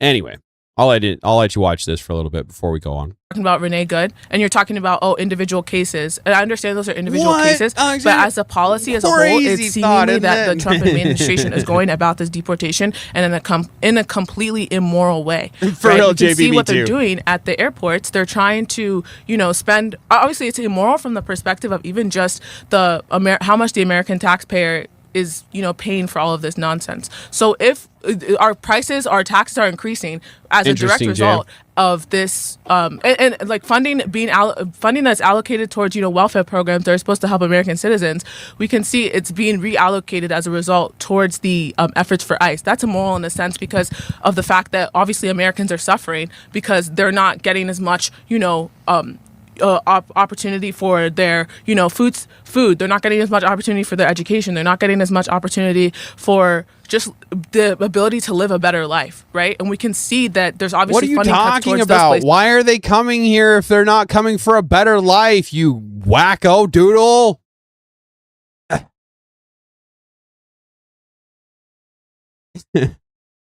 What are we comparing it to? If they're not getting a better life than where they came from, what are you talking about? What is going on? Sometimes the second time is better around is better anyways. That's fair. Leah says, yes, Tater, in other places like Tennessee, it's called a judicial diversion. Also needing the same-sex officer is a complete myth. Oh, okay, that's fair. Like I said, I didn't know. All I do know is that when the courts happened, it all got sealed. I didn't have any probation. I didn't have any community service. I didn't have anything other than $100, and it all went away. And it was a decent amount of charges too. I don't know if it would have been a felony, but it was more misdemeanors than I would have liked to have had on my account. That's for sure. Is to make room for money towards ICE. So in that sense, it is immoral. Because I think we have a different categorization of morality. There's other people that would say it's fundamentally immoral to allow people to be able to come into our country illegally and then be able to use resources that are supposed. I agree with him.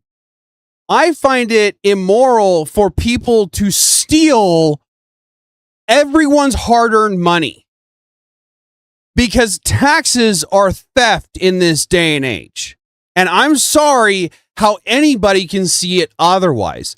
Now, where I do agree with the tithe, with the donations, with the community funds, I do not agree with you getting arrested because you're too poor to be able to fund any kind of real change in the world. And that's essentially what they're trying to do now with taxes, is you're funding change of their account. And boy, howdy, I can let you know what those taxes are going for. You're not going to want to hear it, though. So start looking into where your taxes are going. Because you don't want to pay where they're going to. I can almost guarantee it. The immigrants are so stupid to come to the worst country in the world, America. So why we got to make sure we help them? So yeah, no, not exactly, Jam. Exactly. If it's so bad here, stop coming. And if you're going to come, assimilate. Period. Exactly, Alexandria. No one should steal money unless they're giving it to me. That's right. Mine was called a bond for sure, is what mine was called. Basically, you're forfeiting the bond, the need for the bond. I don't know if that's what it means or what, but bond for sure. Yeah. Give it on to Caesar, which is Caesar's, and no more. I agree entirely, JM. What has happened to that?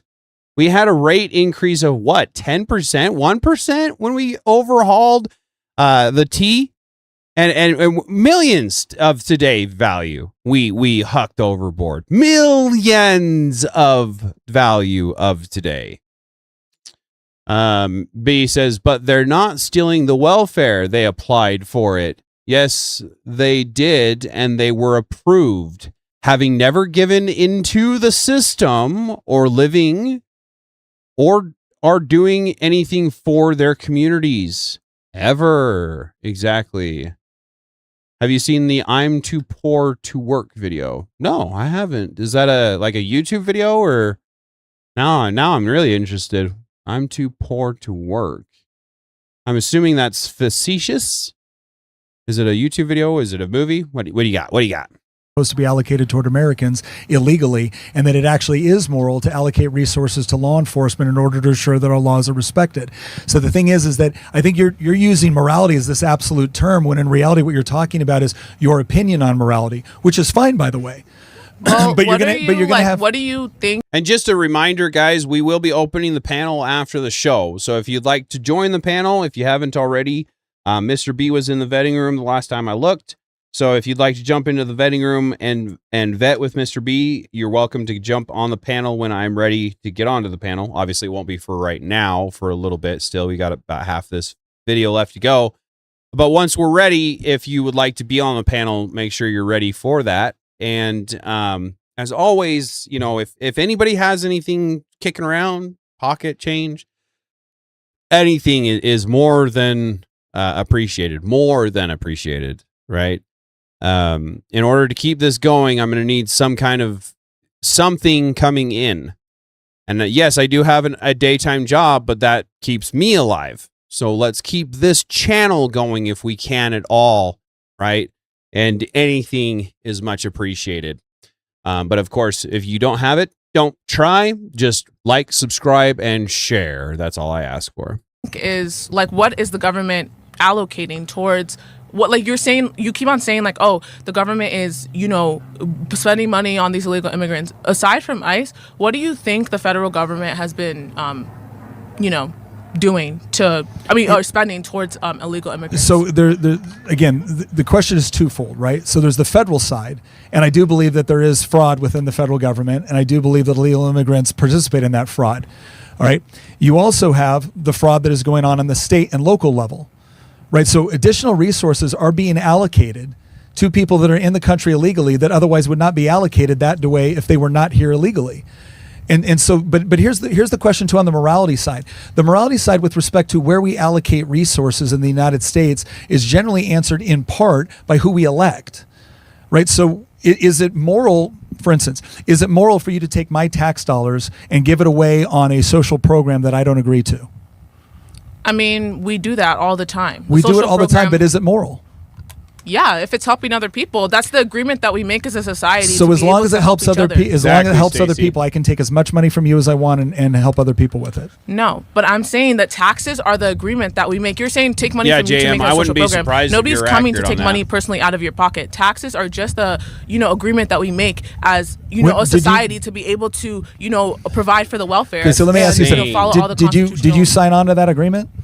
If you live here, you do. So by virtue of living here, okay. But I want to say, actually, now that you're saying that, I want to say that I covered a video, and if I didn't, I meant to cover a video about how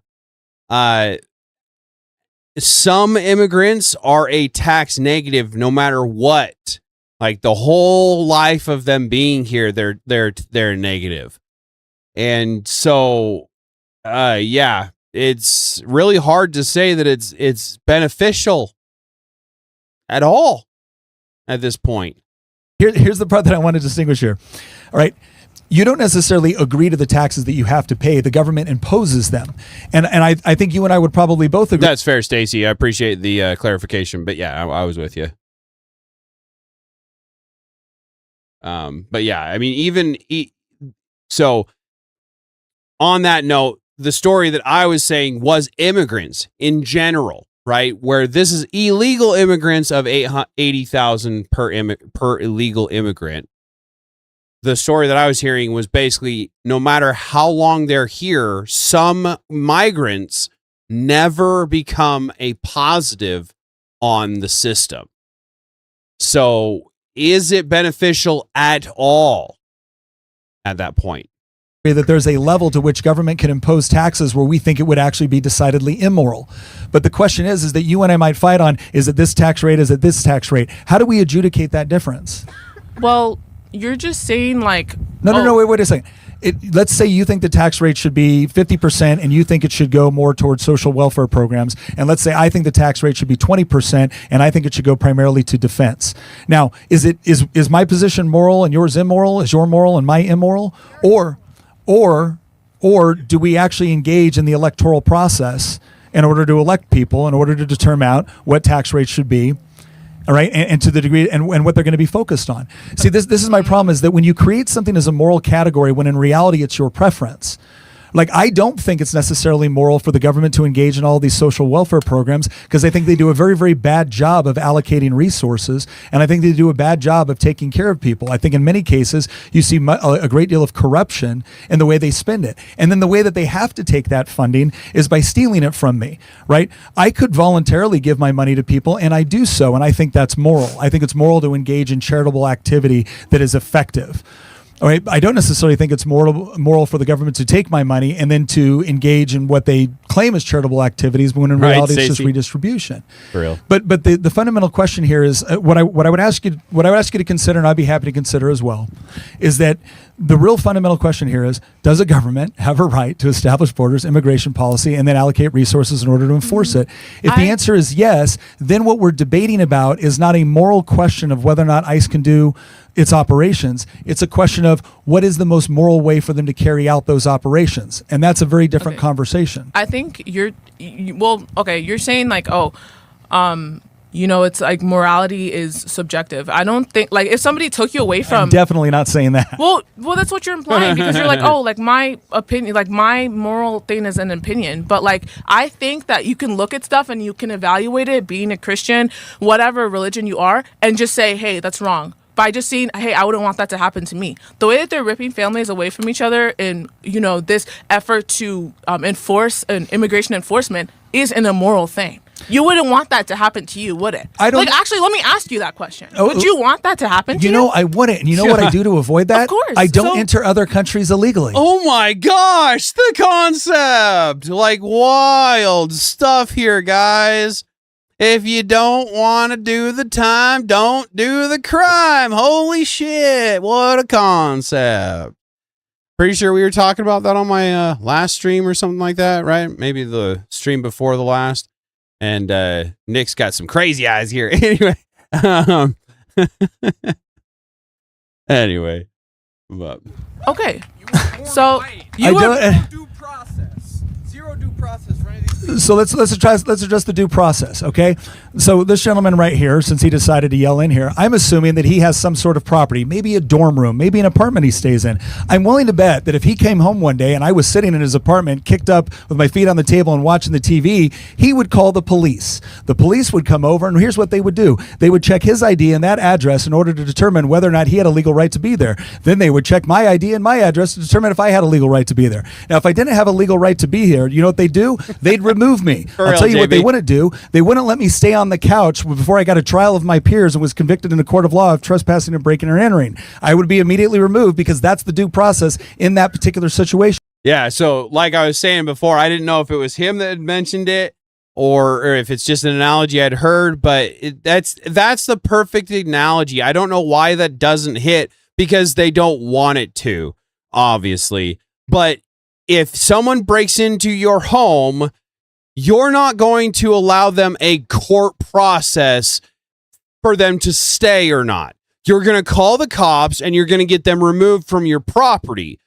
Period. End of discussion. I just am so tired of this argument about illegal immigrants. If you want to debate with me about immigrants and how good they are to our country, then sure, we can have that debate.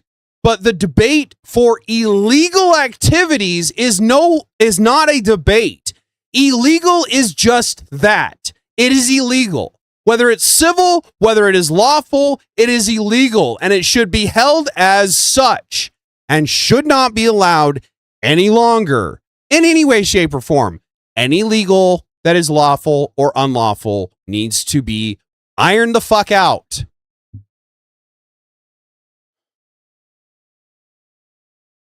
Back in the U.S. in a few weeks to a month before, because he was her children. Oh, that's right. So not to derail it, but there was a lady who like me, married an illegal, had 4 kids, but she stayed when he got deported, and she cried about it. She could have taken the money and applied and been back in the United States in a few weeks to a month, because he was her children's father, and they had been married for 10 plus years. But she was tired of, she tried to hide him, and now he's not allowed back. That's just it. If you go through the proper procedures, your life is going to be easier, and you're going to be allowed to be in the country. If you don't go through the legal proper procedure, then they have the full right to kick you out and never let you back in. That's what I don't understand. This is such a great country. Everybody wants to be here, but they'll break the law instead of trying to do it the proper way. Now, where I realize it takes years and it's so hard, Tater. It's so rigorous. It's so hard. I don't care. Do you think that owning a business is easy? Do you think owning a podcast and dealing with all of the drama that comes with it easy? No. But do you see me backing down from it?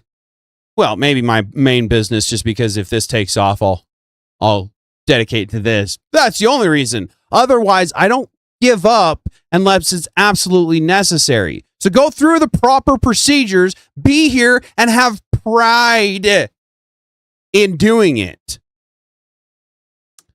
I'll get off my soapbox for a second. Arrogance and ignorance are an awful combination. That's for sure, Alexandria. I don't know why YouTube is censoring me. I can't say hate. What the frick? Stupid YouTube. I'm already getting shadow banned or something. I don't know. JM says, father is an immigrant, and as a first-generation American, I could tell you assimilate to the master race when you move to their country. You quit eating the dog. Exactly, JM. Just assimilate. If it's such a great country and you want to be here, just assimilate.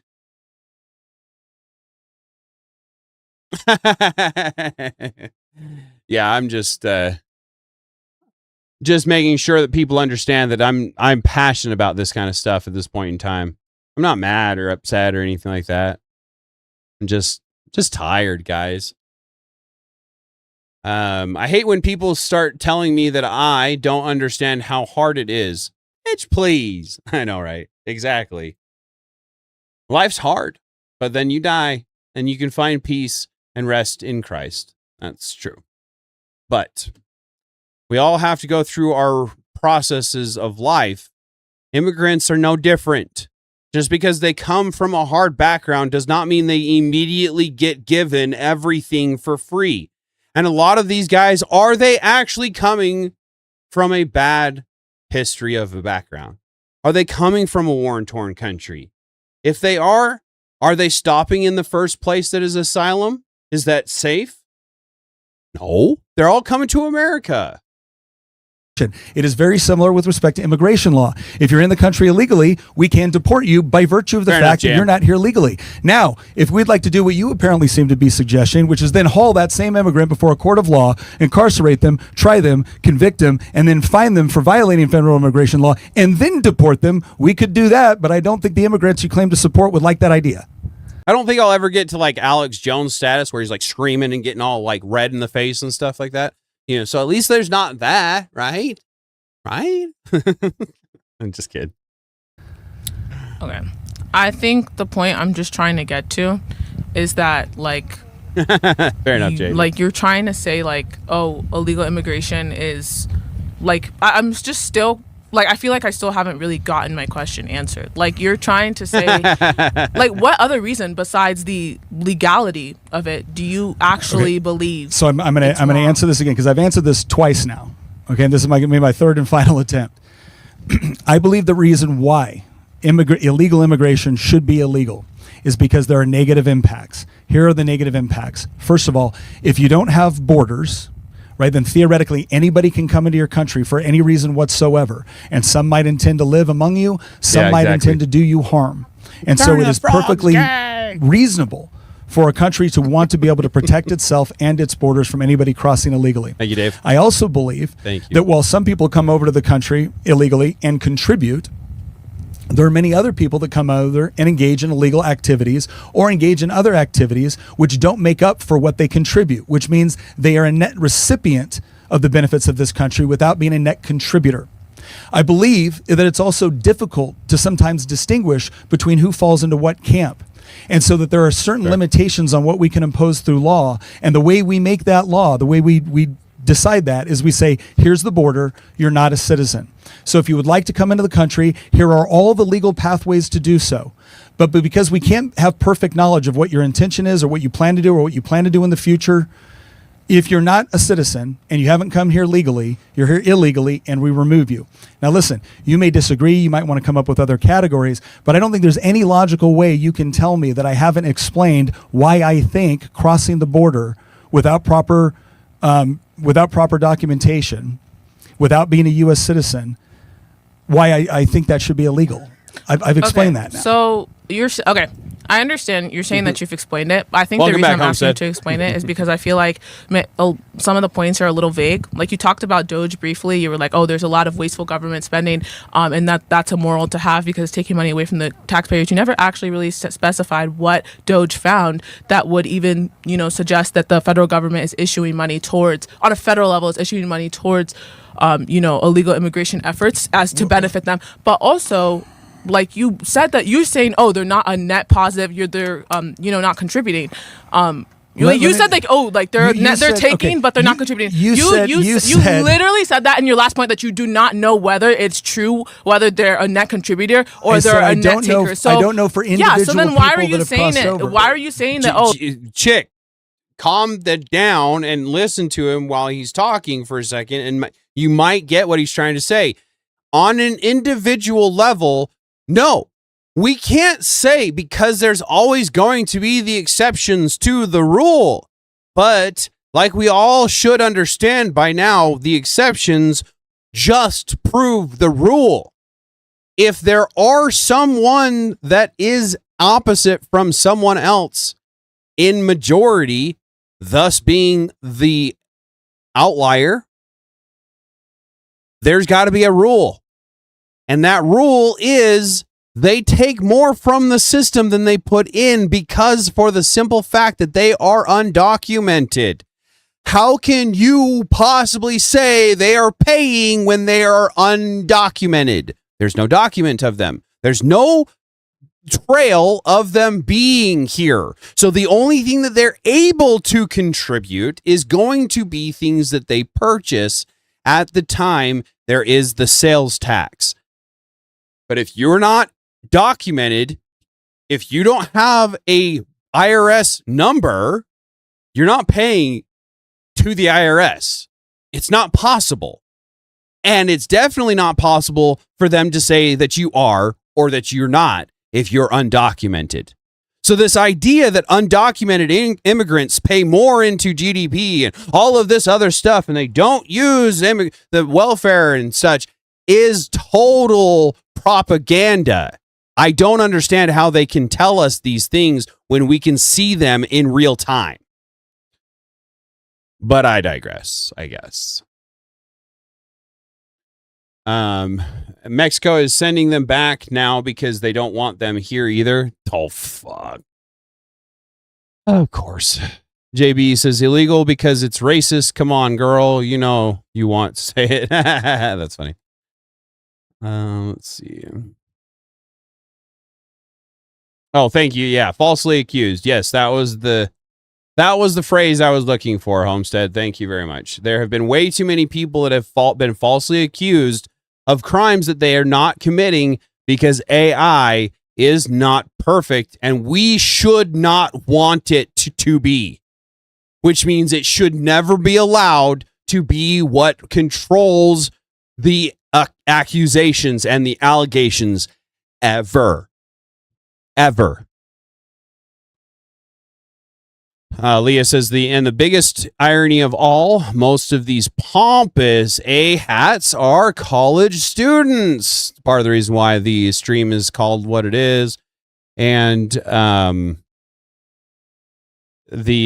this apparently this clip came from a longer video of him being on a college campus, and it says college is a scam. So I don't know if that's in reference to the fact that he gets a bunch of artards that are trying to debate as college level students, or if it's just the fact that college is a scam and they use that as a debate topic. I don't know. All I do know is I cannot understand how college educated kids, especially this kid on the left, sat there and danced around that entire time, could not sit still. And we're essentially paying for this shit, right? Because whether it be through grants or through Biden relieving the college debt, and I know that probably didn't happen. I hope it didn't actually happen. But eventually, it always ends up seeming to be the taxpayer that ends up taking the brunt of everything anymore. And I'm frankly tired of it, guys. If reading this comment, you poop standing up. Oh, Wi-Fi. How did you know? Homestead. You guys are wild. That's funny. JB, only by accident. Sometimes. Jesus. Oh, shit. Anyway. Only way that they could possibly pay taxes is through a shady EIN number and a former shady boss and or stolen SSN, which is all illegal in and of itself, a shady EIN and a shady boss. So at that point in time, you're either breaking the law to pay taxes illegally, or you're breaking the law to pay taxes or not to pay taxes illegally. Which one do you think they're gonna choose? Imagine. That's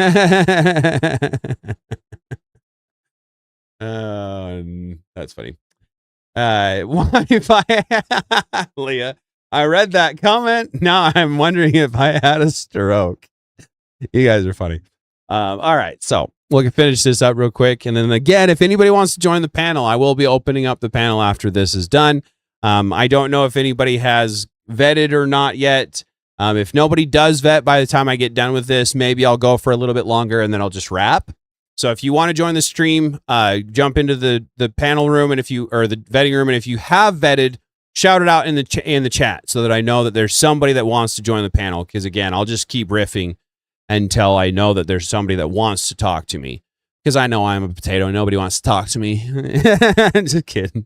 Like you were saying it as a definitive point at the end there. Yes, because some are net contributors, some are not net contributors. It's fair, JM. That's actually a very fair point. Do you believe we should have, let me just answer this. Do you believe we should have open borders? No, of course. I wait a second. No, this is important.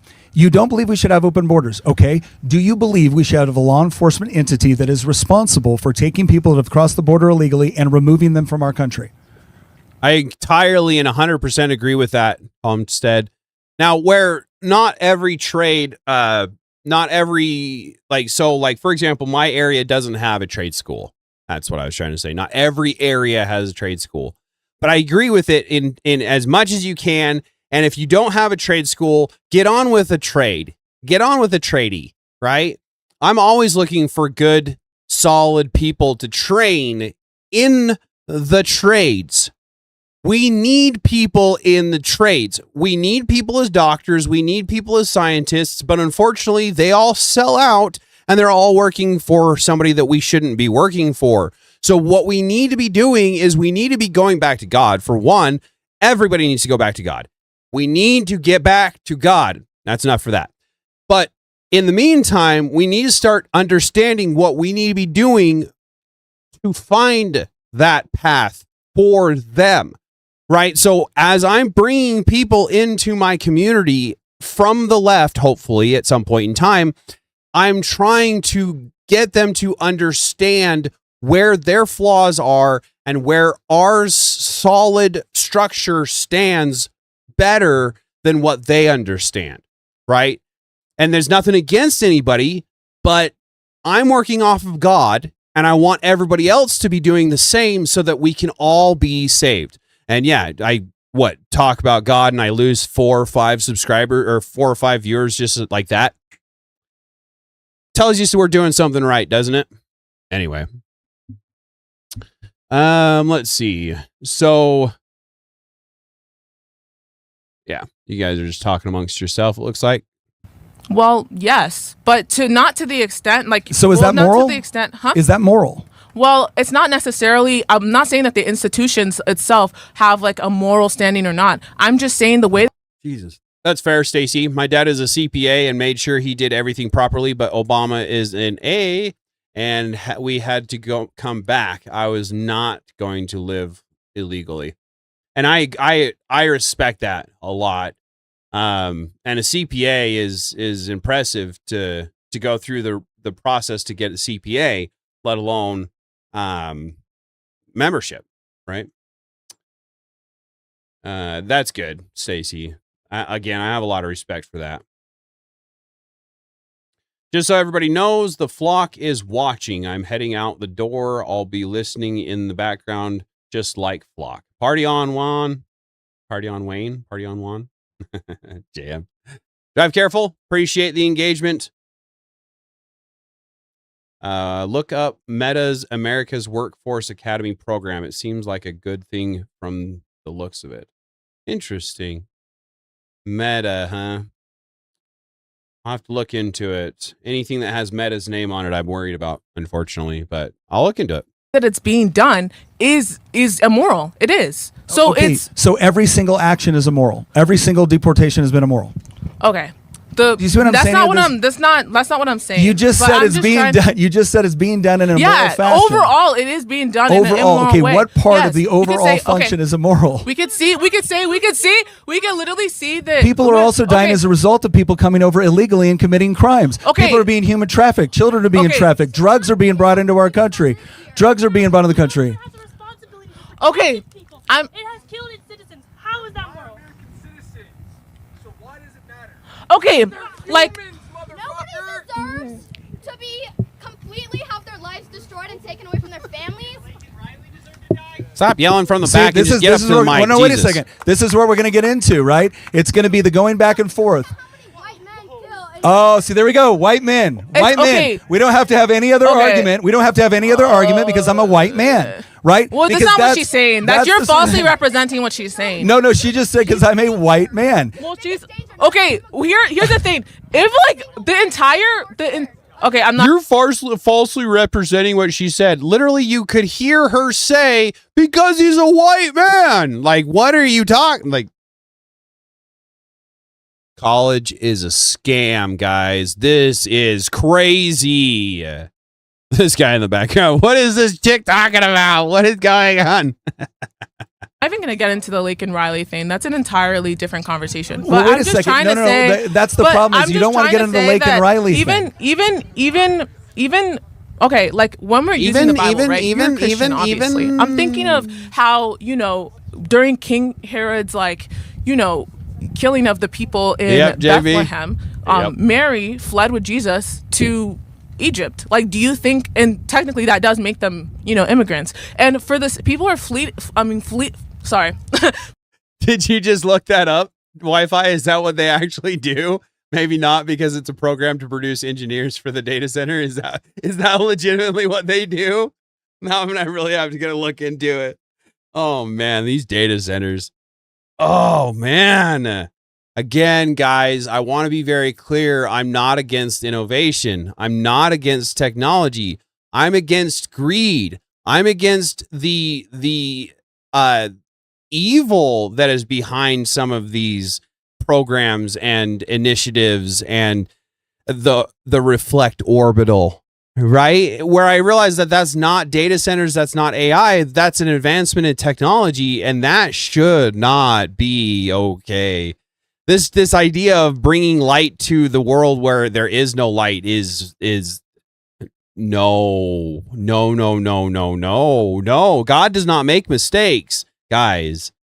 And that's straight out saying God made a mistake here. We got to correct it. And no. And it's not that, unfortunately. They're just straight out trying to make money off of it. It's like Bill Gates is now trying to black out the sun, dim the sun. We have massive amounts of solar panels. China just put in a new solar farm that's like like 150 miles of solar panels, guys. Because the farmland was used up. Farmland doesn't get used up. You can regenerate it. So for them to just say, oh, well, we have farmland that's been used up, so we got to plant solar panels on them. That's crazy. Now we have Bill Gates that's trying to dim out the sun. And what kind of benefit are solar panels going to be if we dim the sun to the point where the UV rays, which causes the solar energy, are blocked before they even reach the surface? What's going to happen at that point in time? Now we've got a company that's shining in solar for plants and such. So now what are we going to do? Okay, well, now you have to pay more for your solar power to be able to get it to work. We'll have to turn the mirrors for you. Just fucking crazy, guys. Sorry, I'm really trying to stop the swearing. I'm really trying, guys. I'm sorry. I personally believe that unless you can prove they're seeking domicile, fear for your life or safety, or asylum, fleeing from religion or political persecution, immigration should be harder. I will go further. It should be much harder. This idea that, oh, it takes years and years to get a citizenship. Yeah, years and years is what it should be, because you should be learning our customs and being able to assimilate in once you have that green card, once you have that citizenship, whatever it is. Yeah, JP, for real though, right? Oh man, that's so funny. And that's the other thing. You should have to prove that you'll be a huge net positive to the American economy. And people, before we let you in, for one big reason, our SSI is almost bankrupt. The generations working now might not have it to retire on when they need it most and are aging in a poor health and can't work any longer. We already don't have enough people to care for them. So we need 0 extra mouths to feed, if you will. And that's all they are. Yeah, birds. Yeah, exactly. Prison planet. And that's unfortunately what Flock is shooting for. So Flock, in that interview with the CEO of Flock, I'm pretty sure he said, I want to get rid of the need for prisons. And it may not have been in that one. It may not have been in another one. I want to get rid of the need for prisons. What does that mean, guys? Because crime is never going away. They're the best proponent of it. So that means they're trying to create a prison in our daily lives so they can do whatever the they want to, and you have to pay for anything that you do that they do on their own. What's good for the goose isn't good for the gander. Oh. Yeah, JM, that's what I was talking about is Reflect Orbital. Yeah, that company has been around for 5 years, apparently. But Reflect Orbital, unless there's another company that you know of that is not Reflect Orbital, that's the company that you're thinking of. Yep. I covered that the first of the stream. Isn't about hate or supremacy or virtue signaling or even lack of empathy. I feel deep empathy for people, but I feel the most empathy for the people in my own country, America. And we got to do what's best for us. You cannot pour from an empty cup, guys. We have to be secure before we can save the rest of the world.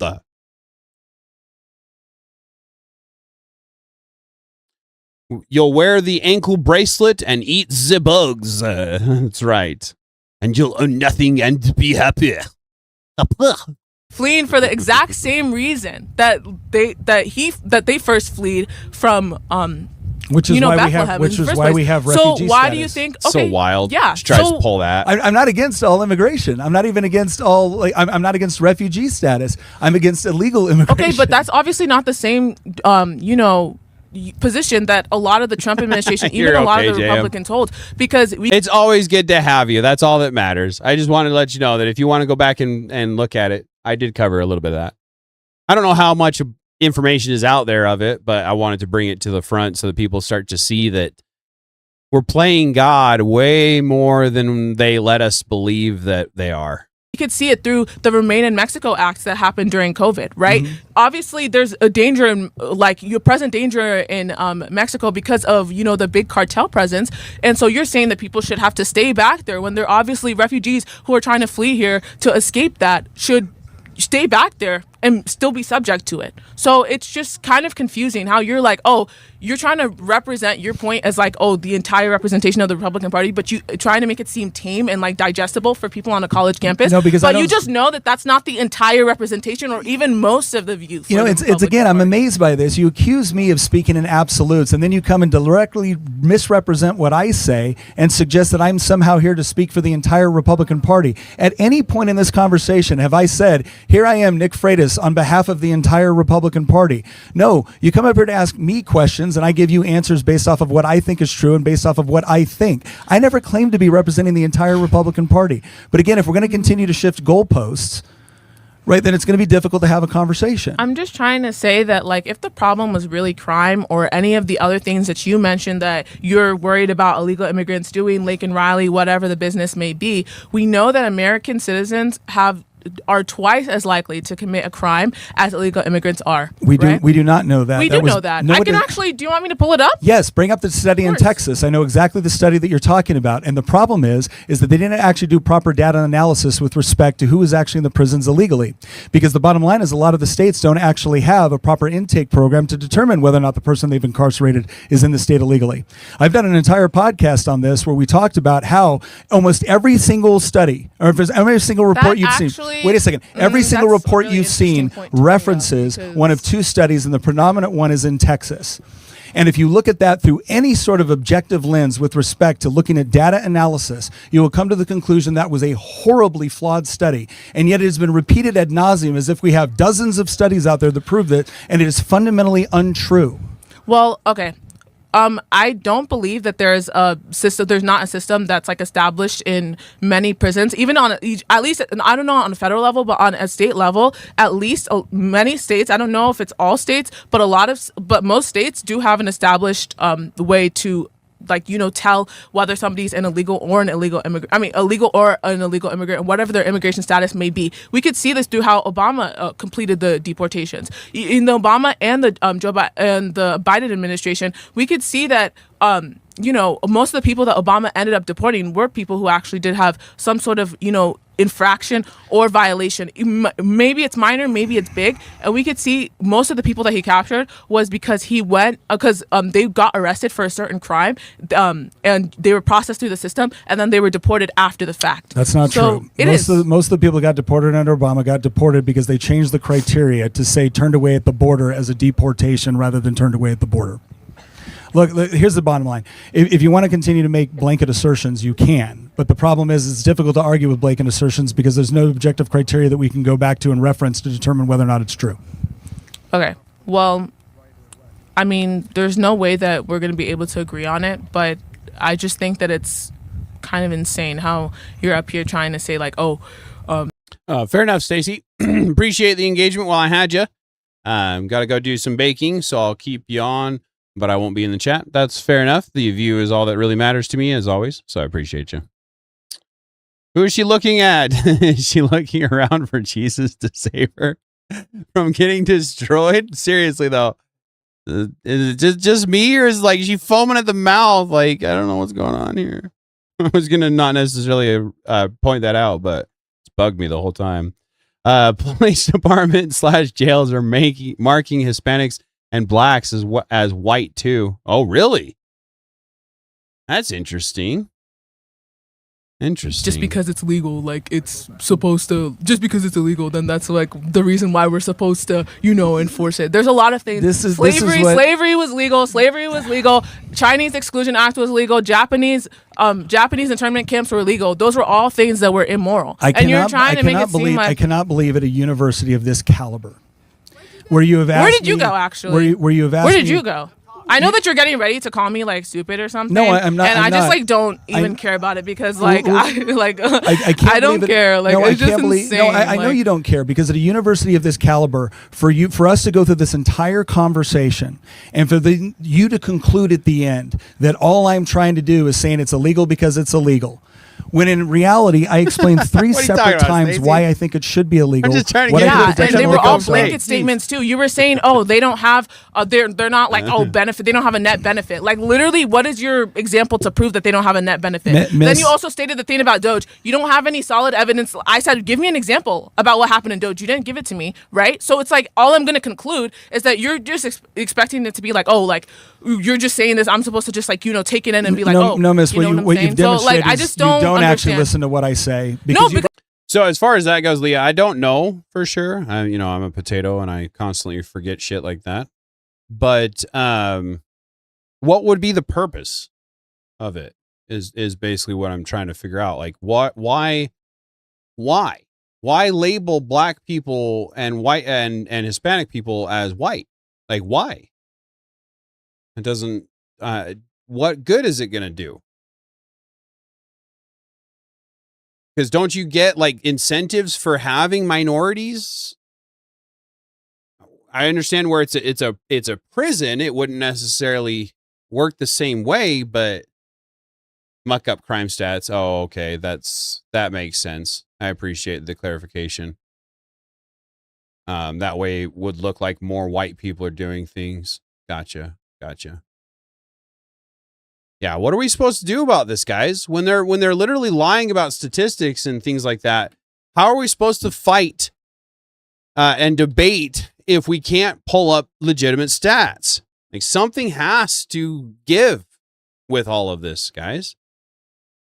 She just doesn't know how to listen and learn, only thinking about what I'm going to say and not actually listening to what is being said. And that's exactly it. She's getting shooter. For real. That's all you said. Okay, give me an example of the Doge thing, please. Okay, what's an example? What's an example of the Doge? What did Elon Musk I get that now, Leah. or whatever discover? Sorry, I was a potato. That, it's been a long day. You know, suggested that the federal government was spending money on illegal immigrants doing weird things. Name one paper from the Doge. So they identified increases with respect to fraud associated with various federal welfare programs. Which programs, like in specific? Social Security, other federal welfare programs, and it coincided with massive illegal immigration into the country at the same time that you had other problems with respect to people being able to apply for a Social Security number in order to be able to work legally within the United States. And so you saw drastic increases in people now being in a position where they could theoretically apply for and receive federal funds as a direct result of Joe Biden's policy, which coincided with what effectively turned out to be his open borders policy. Now, now remember, DOJ's primary responsibility was not just to find fraud specifically related to illegal immigration. It was just trying to find how funding was being used and to determine whether or not there was fraud, waste, abuse, or whether or not spending was being done in such a way which didn't coincide with what the objectives were of the NGO or the organizations that allocated the funding. And he found a lot of it. I think it was over 150 billion total. Okay, so again, it's important to understand that DOJ's responsibility was not what you were specifically suggesting. What I'm saying is that on top of those responsibilities, they found stuff which indicated fairly strongly. And the bottom line is, again, when we say that because it's illegal for them to be able to accept certain federal welfare, that doesn't mean they're not able to access it. It just has to engage in fraud in order to do it. And even if you took all the federal stuff out, that doesn't mean it doesn't take away from the states or the localities. And the problem is that the reason why the federal government is primarily responsible for this is because constitutionally the federal government has the responsibility for the border and immigration policies. So again, I'm happy to debate what we see as the potential benefits of people in the country working even if they're here illegally. But to the extent, now maybe you don't see anything, maybe you don't see many things wrong with illegal immigration, but you do agree that there should be a category of illegal immigration. If we wanted to have a discussion on who should be deported as a result of breaking our immigration laws, I say the people that break the immigration laws with certain exceptions. You may say they can break the immigration laws all day long, provided that they're contributing and they don't actually. That's not what I'm saying. Okay, I didn't say you did say that. I said okay, you may I just want to believe. make sure. I did say you may believe. Well, but here's the problem. If someone violates immigration law, they can be deported. You agreed that we should have immigration law, that we should have a secure border. This implies that you also believe that it is reasonable and moral to deport people that have come here illegally. If you don't believe that is the case, well, then you need to explain to me what a border even does or what immigration law even is if we don't actually deport people for doing it. If you want to say, well, no, we need to have different conditions where if somebody crosses the border illegally, but as long as they contribute and they don't break additional crimes, they can stay. Well, then my thing is that, well, then you do believe in open borders. It's just they should be deported if they commit an additional crime. And this is where the confusion is. Well, I guess I got away from the original point a little bit. So I'm just like, I agree with, a lot of the points that you raised. Like, even when I was initially coming up, I clarified that. I said that, like, obviously, like, we should have a border system. We should have, people who enforce that border system. But, like, my argument, I guess, in the first place was just like, or not even an argument, but necessarily more of a question, was just like, do you believe like the way that it's being went about was moral, right? And then it kind of got into the question of, like, oh, do I believe that, having a border is moral? That's not necessarily what I meant. And I should have clarified that at the beginning. What I meant was just like, what we're seeing in Minneapolis, what we're seeing in, like the, airports that I mentioned, how they're sending ICE officers to the airport.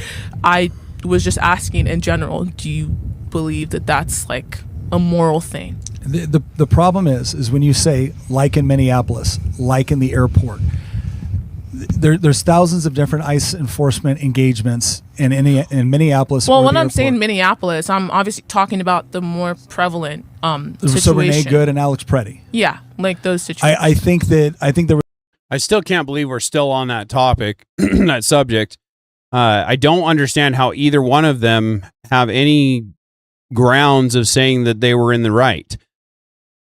More on Minneapolis. I don't know if you guys have seen, but what was her name?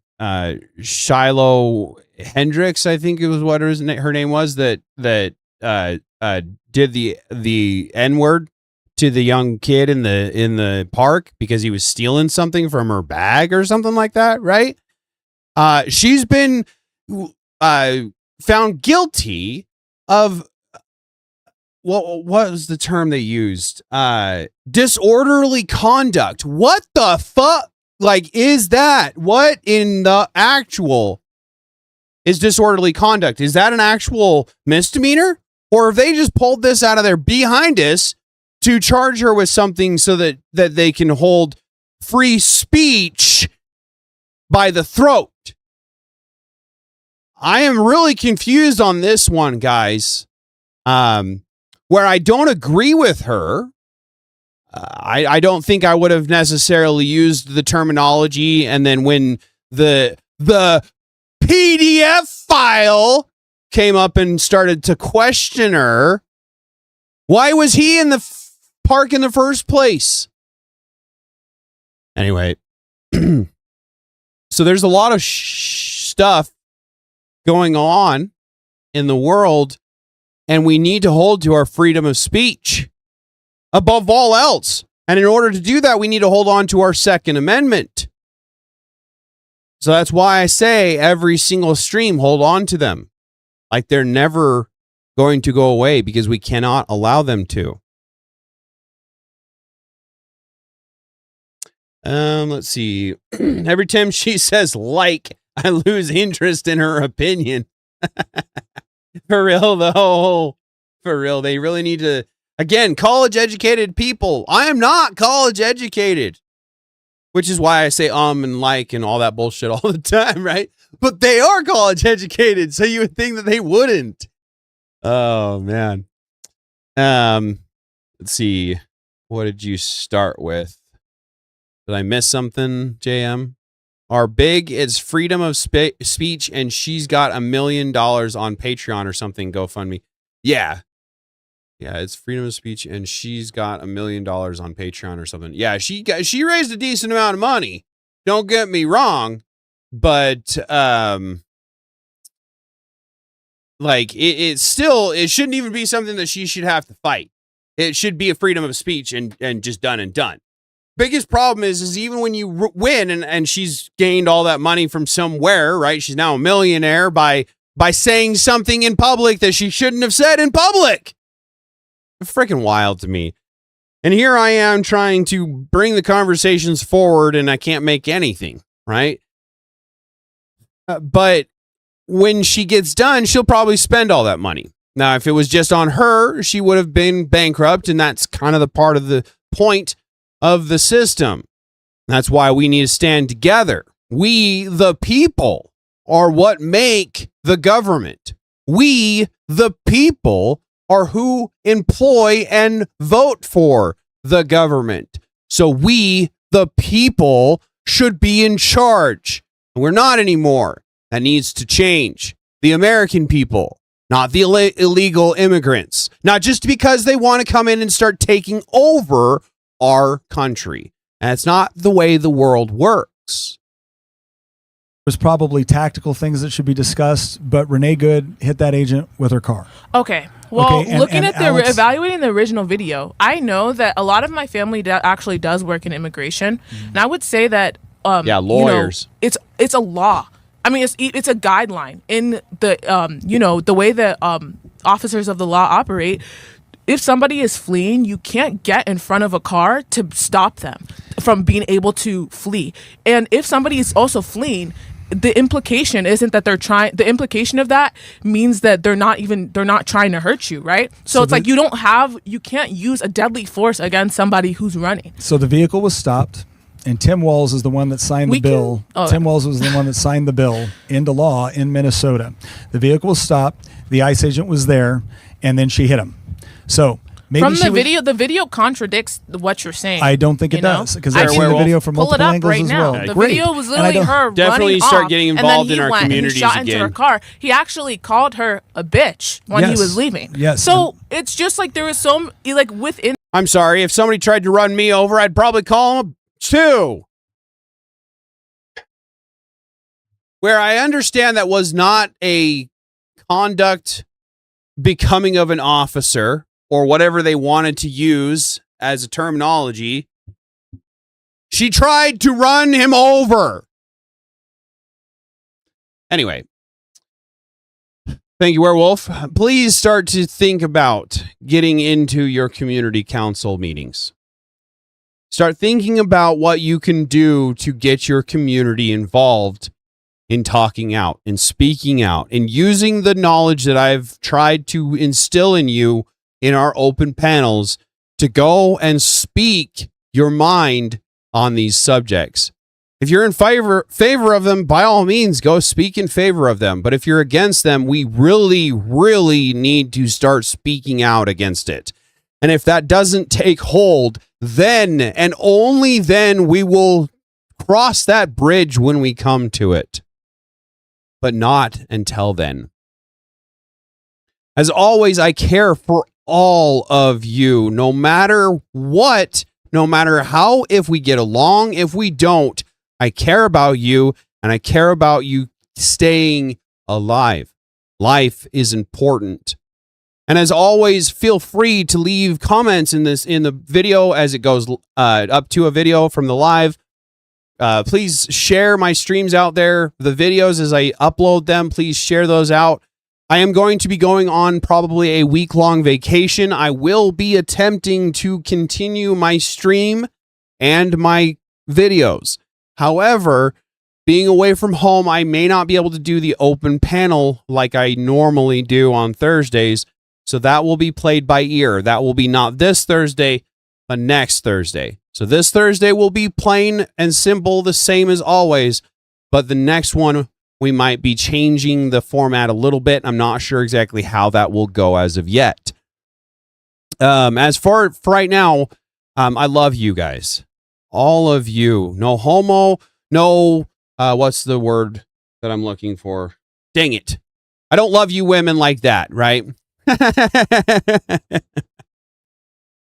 Please take care of yourselves out there. Remember those Second Amendment rights within the United States. They are yours and forever should be. So hold on to them. Those outside of the United States, take care of yourselves the best way that you know how. And I will be working at my best to get your rights back. I know that I may not be able to do anything, but I'm going to try. And as for now, you could have been anywhere else in the world, but you were here with me, listening to me rant and rave all fucking morning. Christ is God, the King of Kings, and always will be. And again, the potato, signing off.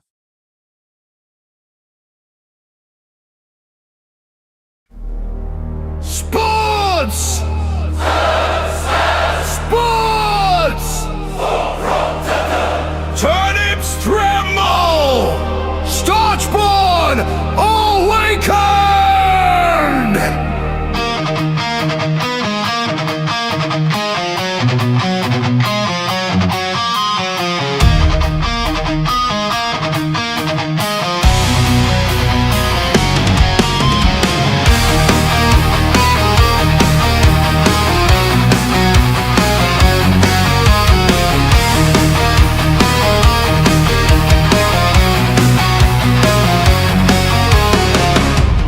Dark before the dawn, roots were twisted, hope was gone. Then a spark beneath the clay, protestator rose that day. Eyes of fire, heart of crust, bound by flavor, born of trust. Molasses flowed through battle veins to wash away the treacle stains. They call who will lead when all seems lost. With pay the cost. Who will stand when turnips fall? Starchborn one and all. Raise your mashers, light the flame. The starchborn rising, Proto's name. Steam and thunder, sweet and strong. We waited centuries for this song. Fields of fire, drums that beat. Our roots unite. We won't retreat. Trickle towers ooze with hate. Turnips plot the starchborn's fate. But through the fog our hero stands, with gravy sword in molten hands. He called the spots from every field.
bitter roots, he said, no more. This field belongs to those who pour. A mash of might, a syrup sea, the dawn boiled bright for all